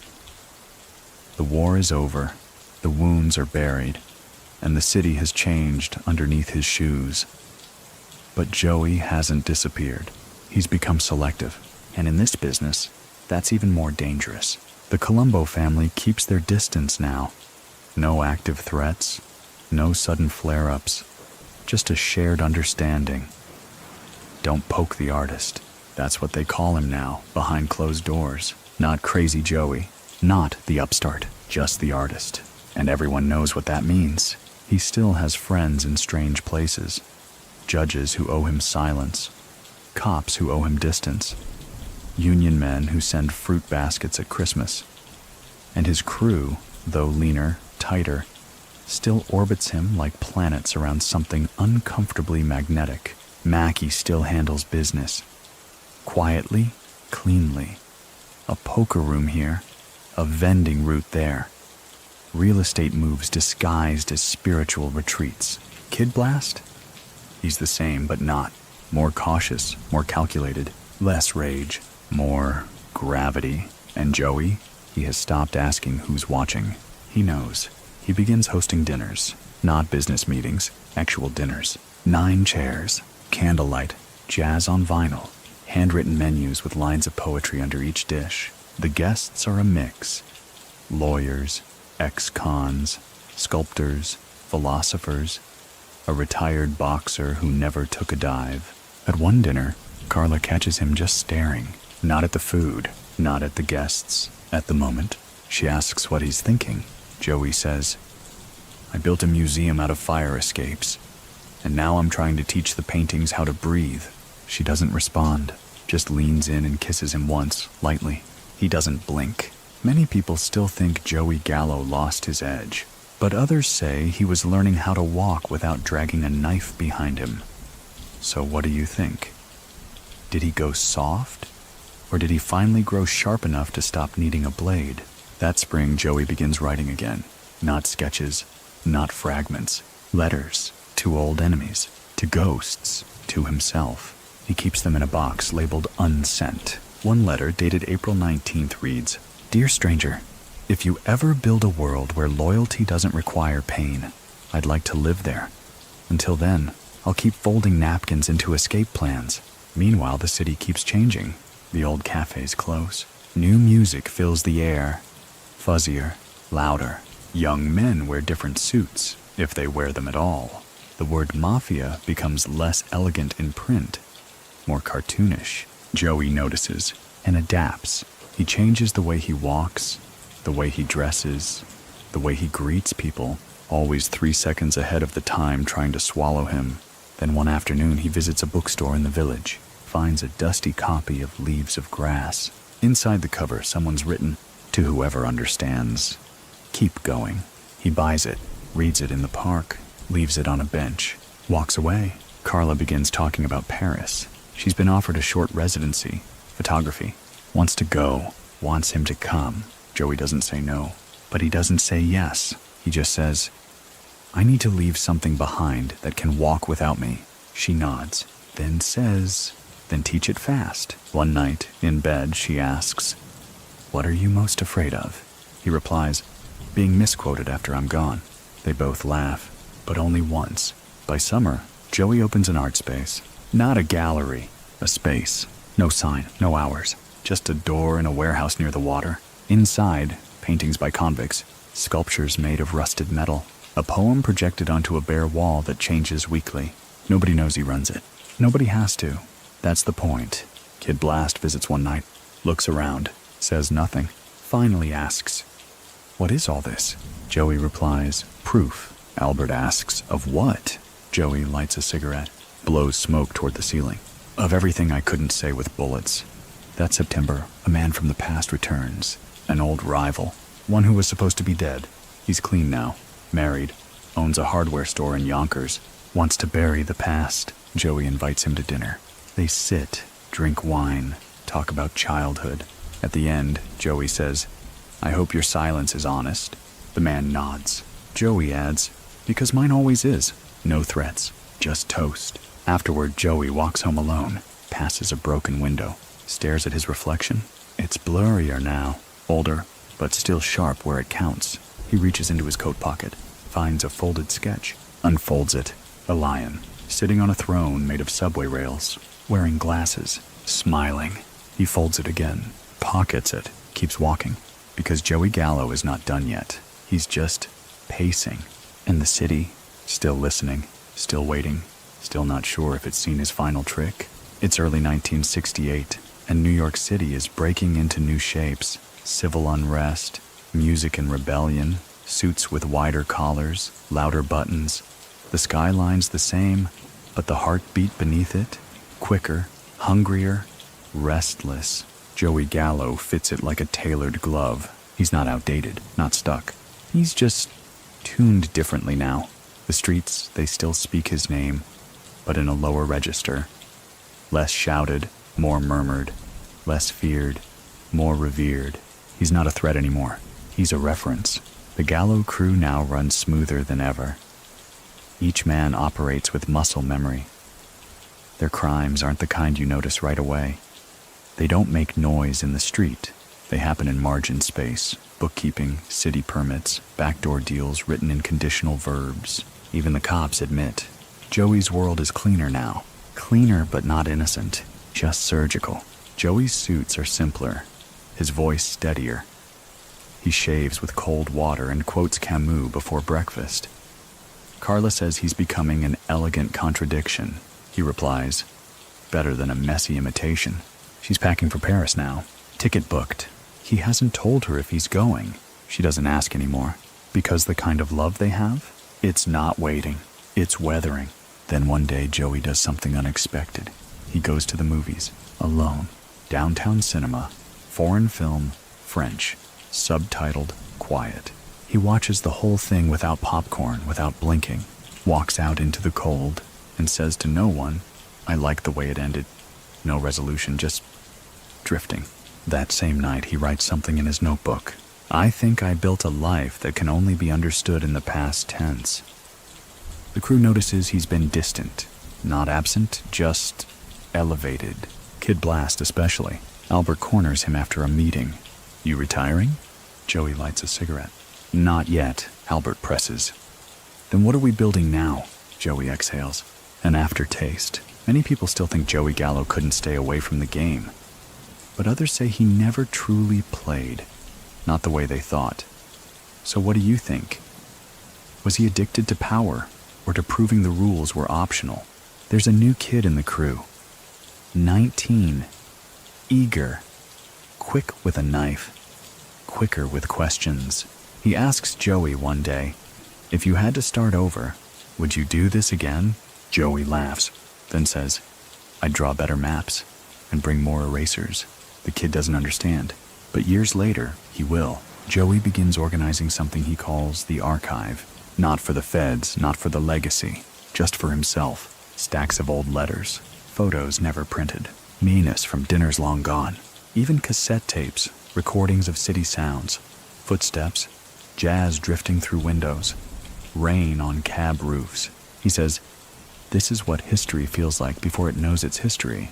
He files it all in a hidden room behind a tailor's shop, labels the boxes with single words, noise, proof, almost. One of those boxes contains a sketch, a barber with blood on his apron. It's not labeled, but Joey knows what it means. So does Carla. So do we. Then comes the invitation, a quiet one, from a publisher, not a big name but ambitious. They've seen his essays. They've heard rumors. They want to publish his memoir. Joey listens, smiles, sips his coffee, then asks, will it read like a confession or a lullaby? The editor says, whichever sells better. Joey laughs. He doesn't say no, but he doesn't say yes either. The Colombo family starts sniffing again, not violently, but politely. They ask where Joey stands, what he wants, what he's building. He replies, I'm not climbing. I'm making my way down with grace. They don't understand, but they take it as peace, which is enough for now. That spring, Carla leaves for Paris. No tears, no speech, just a long hug, a kiss that says, I know you'll stay, even if you go. She boards the plane. Joey watches until it disappears into a sky full of unanswered questions. He returns to Brooklyn. The city looks the same, but something inside him, tilted, not broken, just rearranged. One evening, in a smoky club, he writes something on a napkin and folds it into his coat pocket. He never tells anyone what it says, but decades later, when they open his archives, they'll find it, still folded, still clean, and written in that steady, slanted hand.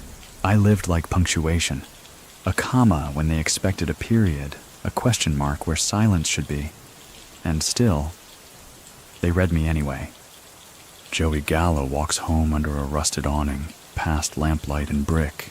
He doesn't look back. He never does, because memory always follows. And Joey? He walks forward, because that's the only direction the myth allows. Brooklyn, 1969. The city moves differently now, quicker, bolder, louder in some corners, and quieter in others. Fashion has changed. The language has too. Even the way people look at power has shifted. You don't command with fear anymore. You do it with nuance, with presence, with absence, and that's where Joey Gallo lives now, in the negative space, in the silence that makes people uneasy, in the gap between what used to happen and what still could. He's still here, still sharp, still unsettling, but less present in the traditional sense. You won't find him sitting at the corner booth every Tuesday. You won't hear his voice echoing down Court Street. You won't see his name etched into fresh concrete like the boys coming up now seem to love, because Joey doesn't need to prove he exists. His existence is a given. He spends his mornings walking the piers, paper cup of black coffee, no hat, just cold wind and fog and gulls crying like something ancient. Occasionally he stops, scribbles a thought on the back of a receipt. Once, Mackie finds one of those slips of paper and reads, "Legacy isn't what they remember. It's what they blame you for when you're no longer useful." Mackie says nothing, just folds it into his wallet and keeps it like a relic. The Gallo crew? Still functional, still feared, but evolving. They're deeper in unions now. Dock work, electricians, even the fringe of sanitation. No violence, just leverage, and that's Joey's lesson. Violence is loud. Leverage is generational. He tells Kid Blast, break a leg, they fear you. Fix a permit, they need you. Albert still prefers the first option, but he listens, because Joey's never steered them wrong. Not yet. One evening, at a late-night diner in Gravesend, Joey meets with a playwright. She's young, ambitious, working on a script about morality and myth. She wants to interview him. He agrees, but sets rules. No recordings, he says. And I get to veto the ending. She laughs. He doesn't. They meet 3 times. At the third, she hands him a line she's written for his character.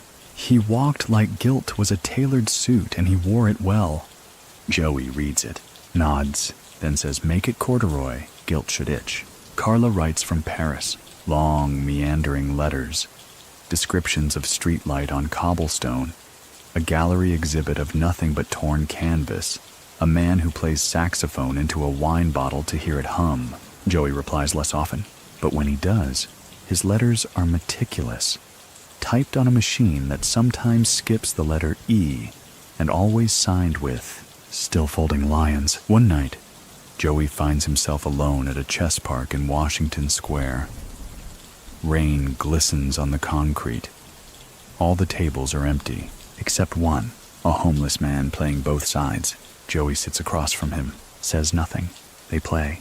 The man loses. Joey nods once, leaves his coat on the back of the chair, walks into the rain without it.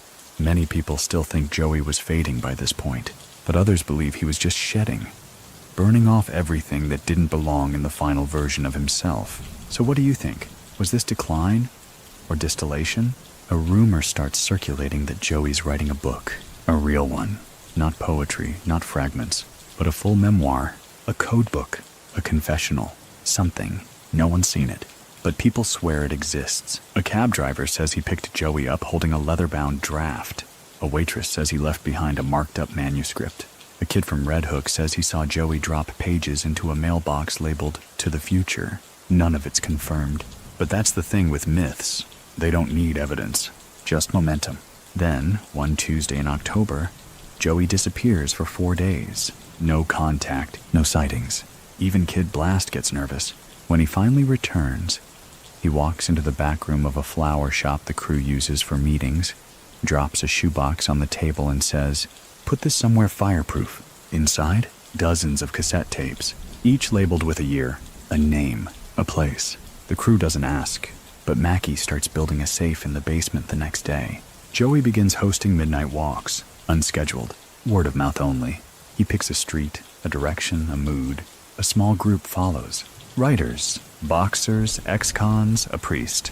They walk, they listen. Sometimes Joey speaks, sometimes he doesn't. One night someone asks, "Why do we do this?" Joey says, "Because no one's listening when we sit down." It becomes a ritual. It becomes legend. By December, the wind sharpens. The nights stretch longer.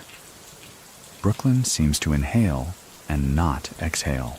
Joey walks into a bookstore, leaves behind a folded napkin between pages of The Godfather. Scrawled on it, "I'm not him. He's just the ghost they wrote after I left." No one sees him leave, but they find the napkin. They frame it. They hang it above the register. It's still there today. Because Joey Gallo has become more than memory. He's a lesson, a warning, a sonnet in a gun holster. And though the street no longer bows when he passes, it listens. Because some ghosts don't rattle chains. They hum lullabies and walk in shoes no one can fill. The first days of 1970 come in gray. Cold fog presses low over the city like a slow exhale from a tired giant. Fire escapes collect frost. Park benches turn to sculpture. The East River moves like it's thinking too hard. And Joey Gallo? He just keeps walking. Never hurried, never paused. Just that same pace. A rhythm made of decisions no one else heard being made. In the winter months, the Gallo name rarely appears in headlines, but it echoes. City council decisions shift by half a vote. Nightclubs mysteriously pass inspections. Unions lean left or right depending on who Joey had coffee with that week. He isn't climbing anymore. He's pulling levers, quiet ones, and it unnerves everyone. One afternoon, Kid Blast finds Joey standing in front of a broken payphone, dialing with no coin. Albert asks, "Who you calling?" Joey smiles without looking. "Someone I owe silence to." He never explains. Albert never asks again. The Gallo crew tightens, not from threat, but from design. Joey's been pruning. Shrinking operations that draw heat, folding businesses into each other like origami. Corner Store becomes a publishing press, becomes a shell nonprofit, becomes nothing you can subpoena with a straight face. Even Mackie says, "You're disappearing on purpose." Joey replies, "I'm writing myself into a footnote." Carla sends a letter from Paris on pale blue paper. She includes a photo of a bookstore with crooked walls and poetry taped to the ceiling. On the back, she writes, "Everything here is beautiful and slightly broken. Reminds me of you." He keeps it in his breast pocket for weeks. One night, he meets with a jazz musician. Famous, tired, brilliant. They sit in a booth, drinking whiskey with 2 straws like kids. The musician says, "You got enemies?" Joey nods. The man asks, "You play music for them?" Joey says, "No. I let them hear the silence after the music ends." They laugh, quietly. A new cop comes sniffing around the crew. Young, sharp, fresh from a desk where idealism still smells like aftershave. He shadows Gallo's steps for 3 weeks. Joey finally confronts him, invites him for coffee. They sit. No lawyers, no threats. Joey says, "If you're going to follow me, you should at least know what I taste like when I lie." The cop says nothing. 3 days later, he's transferred. Many people still believe the government had files thicker than a Bible on Joey Gallo, but others argue they never understood how to frame a ghost. So what do you think? Was he above the law, or just underneath its radar, smiling? The publisher comes back. They want the memoir. They offer money, a title, even a ghostwriter. Joey declines all of it. He writes his own version, by hand. 1 copy, locked in a safe. No one reads it, yet. Meanwhile, Joey's archive grows. Tapes, sketches, matchbooks from forgotten bars, even a shoelace from the day his father died. Each object labeled not with dates, but with verbs. Waited, left, betrayed, forgave.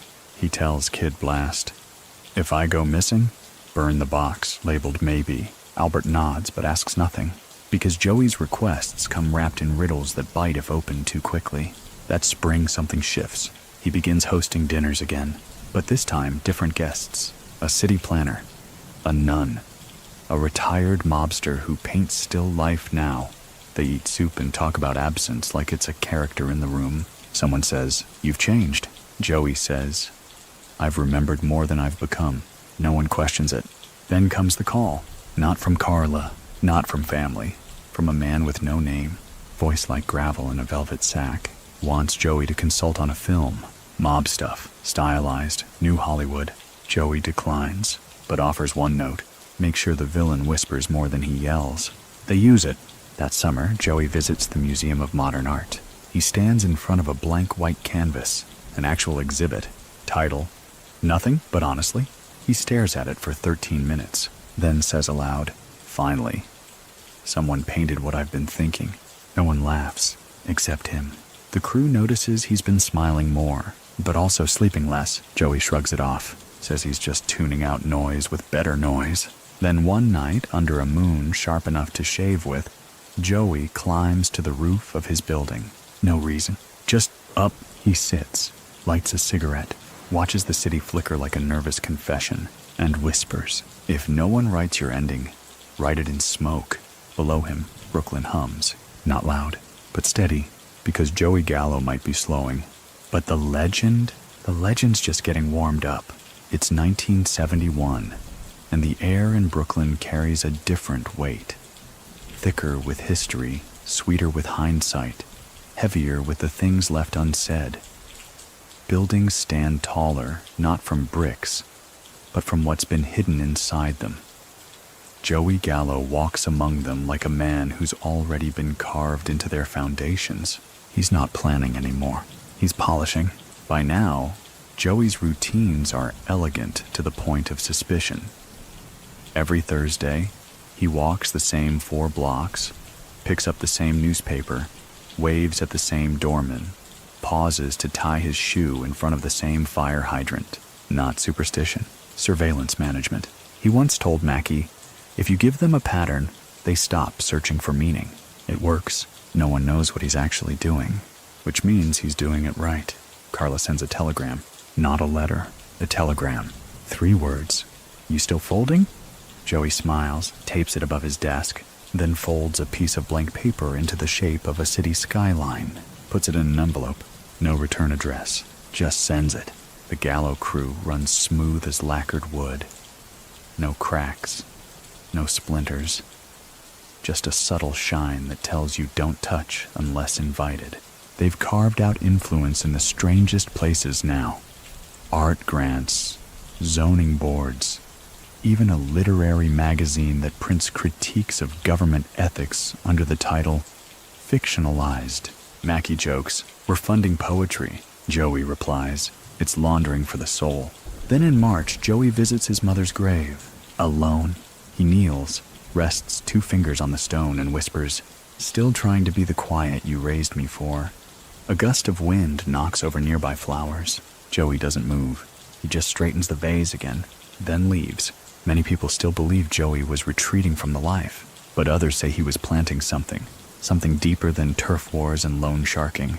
So what do you think? Was he fading or fermenting? One night he hosts what the crew calls the last dinner. 8 guests, 1 violinist, no phones, each plate served with a handwritten quote under the napkin. Joey doesn't speak until dessert.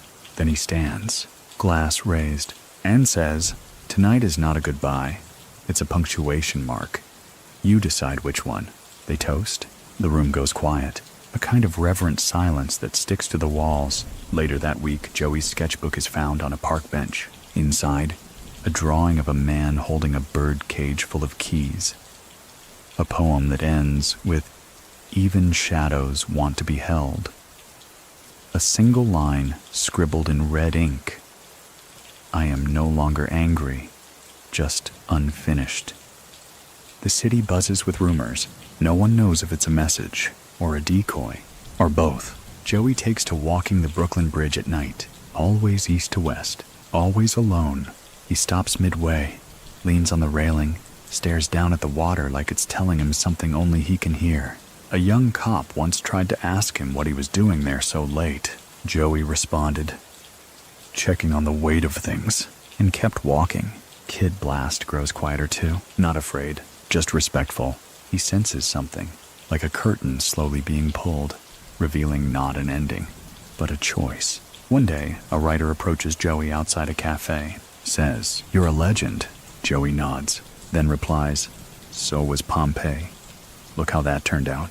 The archive grows one final time, this time not in paper or tape, but voice. Joey rents a small studio.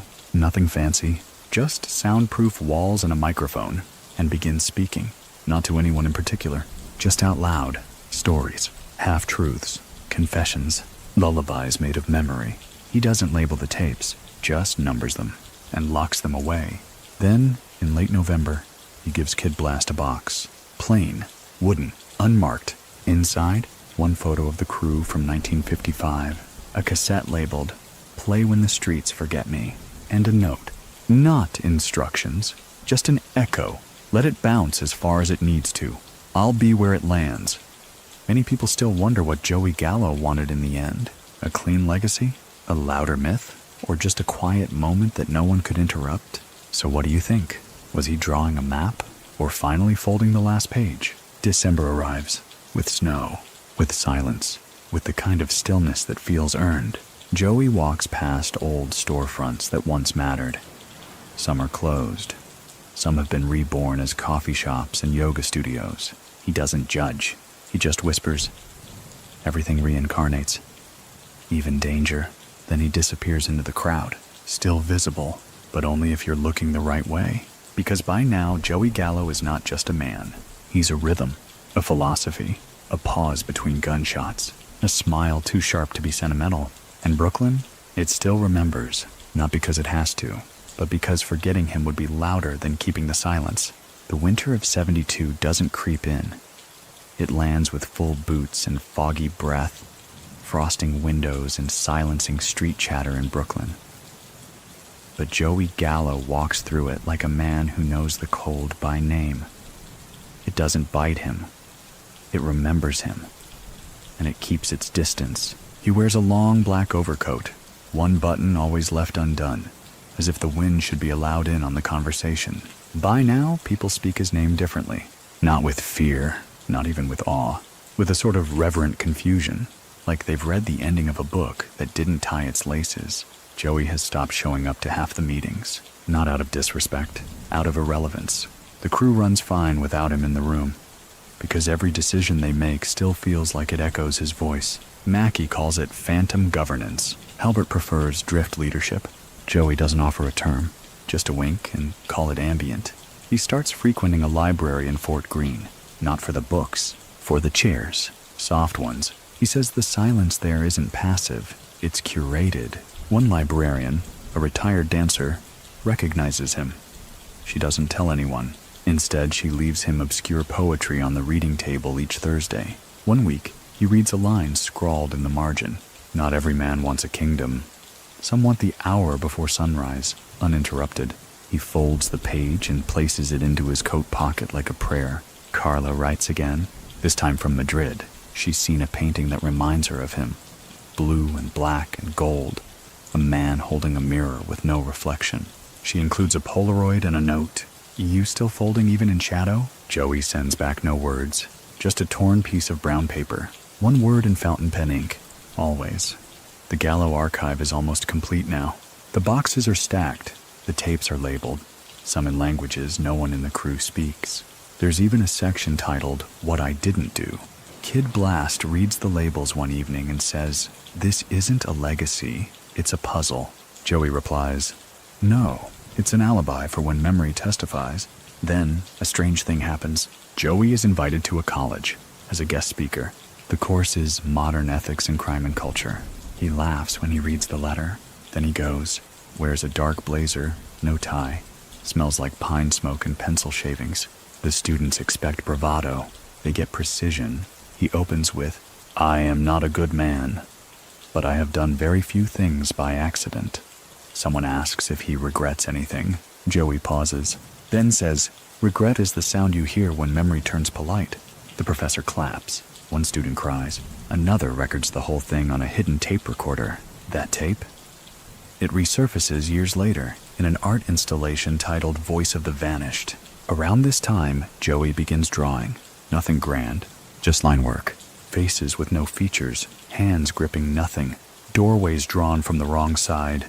He leaves them on benches, in buses, tucked into newspapers. People start calling them gallographs. Collectors pay cash for the originals. Joey laughs, then starts signing them with a single lowercase g. Many people still say Joey was slipping into obscurity, but others argue he was building a version of himself that could only exist in obscurity. So what do you think? Was he hiding? Or finally revealing his truest shape? One quiet night, Kid Blast asks him directly, are you leaving? Joey doesn't answer right away. Then finally, not leaving, just thinning. Thinning? Joey nods. Think fog. Think myth. Think pages left intentionally blank. Albert shakes his head. You always did hate exits. Joey smiles. Only the loud ones. Then a news story. Small column. Local paper. Reclusive Brooklyn figure donates unnamed archive to public collection. The photo is blurry. But if you squint, there's that overcoat. And a smile too tired to be fake. Joey Gallo begins giving things away. Not money. Not possessions. Moments. Time. He helps a kid fix a flat tire without introducing himself. He pays for a veteran's groceries and vanishes before the receipt prints. He plays chess with a man who doesn't speak English, loses, and bows like it mattered. One night, walking past a deli that used to be a dry cleaner that used to be a tailor's, Joey stops, looks in the window, smiles, and says softly, everything's borrowed, even the brickwork. That week, he writes one final line in a notebook. If they ever ask where I went, tell them I stayed. Just not all in one place. Brooklyn breathes slower these days, not because it's tired, because it's listening. listening for the footsteps that no longer echo the same way. The ones that once said, "I'm coming." Now they whisper, "I've been." April 1972. Joey Gallo's name surfaces again, but not from a police blotter, nor from whispers in a back room. This time it's on a dinner reservation. Umberto's Clam House, Mulberry Street, Little Italy. Not quite a message, but not exactly nothing either. He chooses the spot. Public, familiar. Italian seafood and cheap white wine.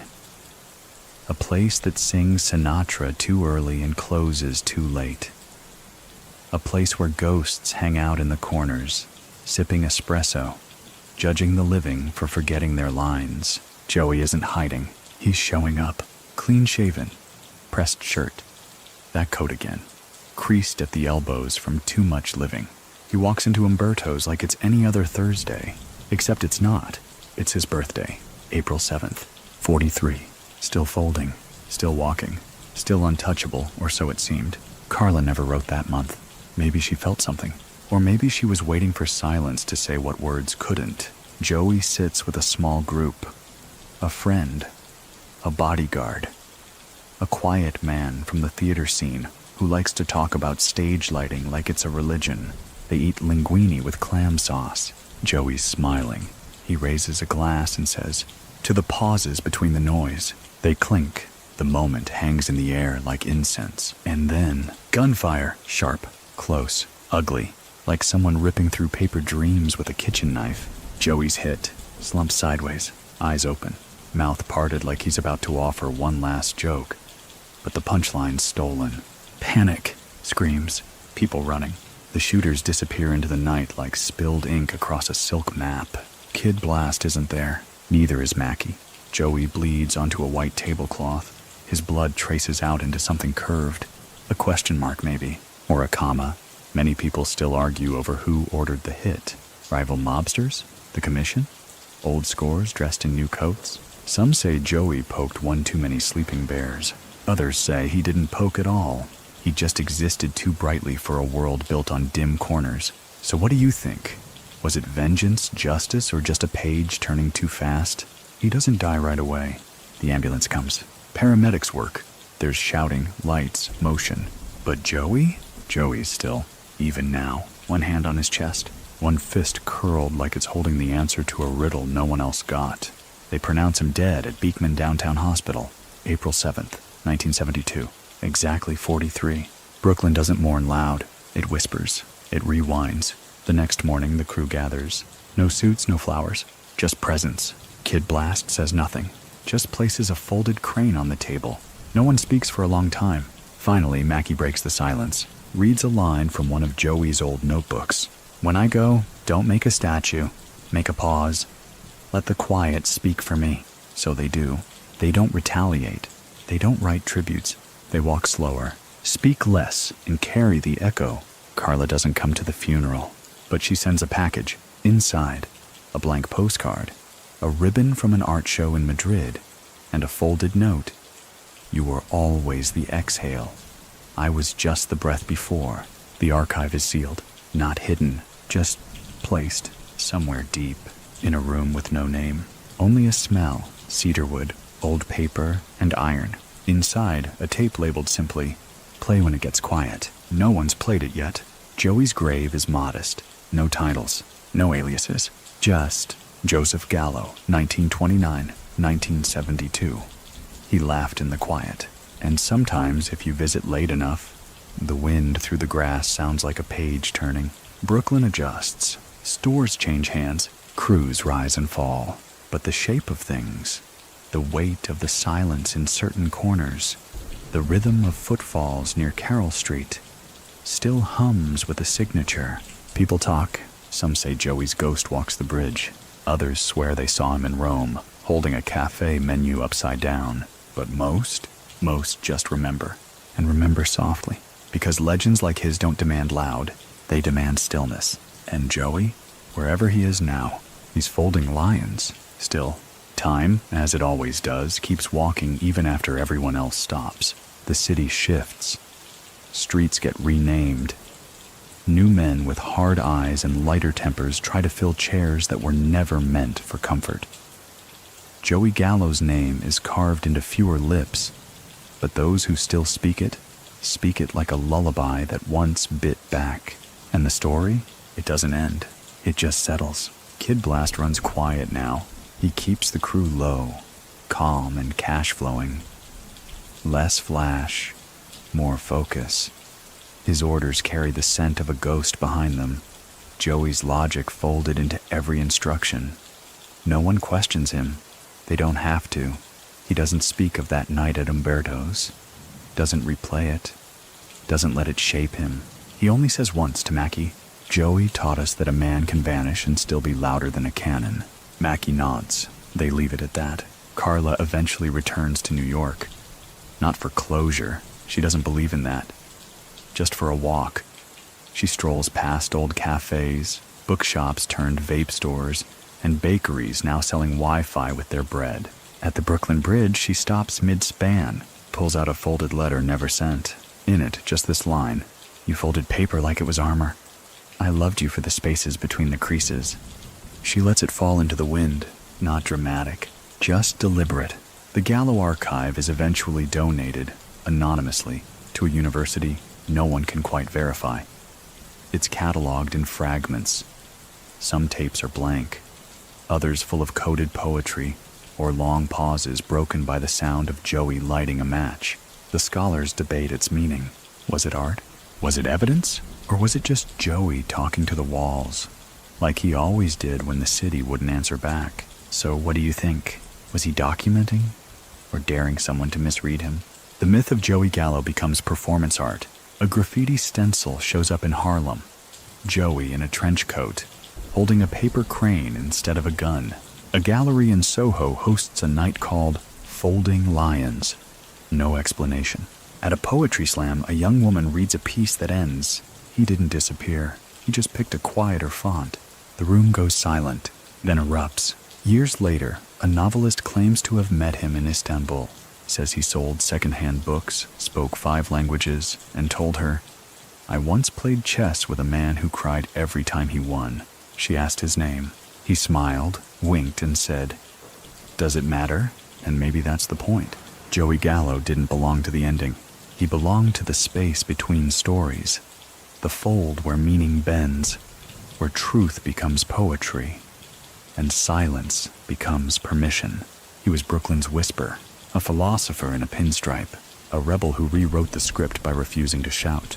And if you stand still long enough at just the right hour, the wind still carries his voice, low, measured, with that crooked smile tucked into every syllable.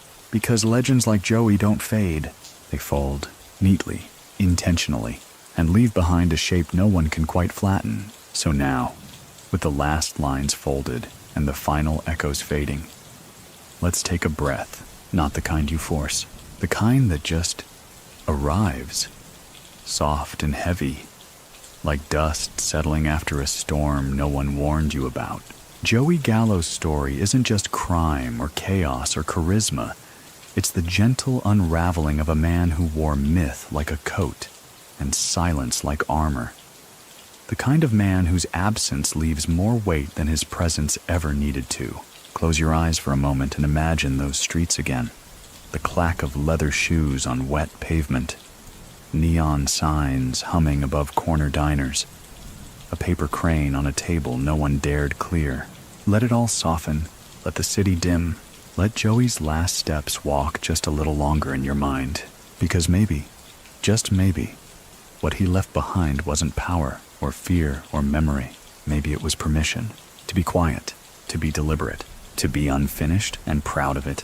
So wherever you are right now, bedroom, couch, headphones on beneath a ceiling fan, feel free to let the weight ease off your shoulders. You've made it.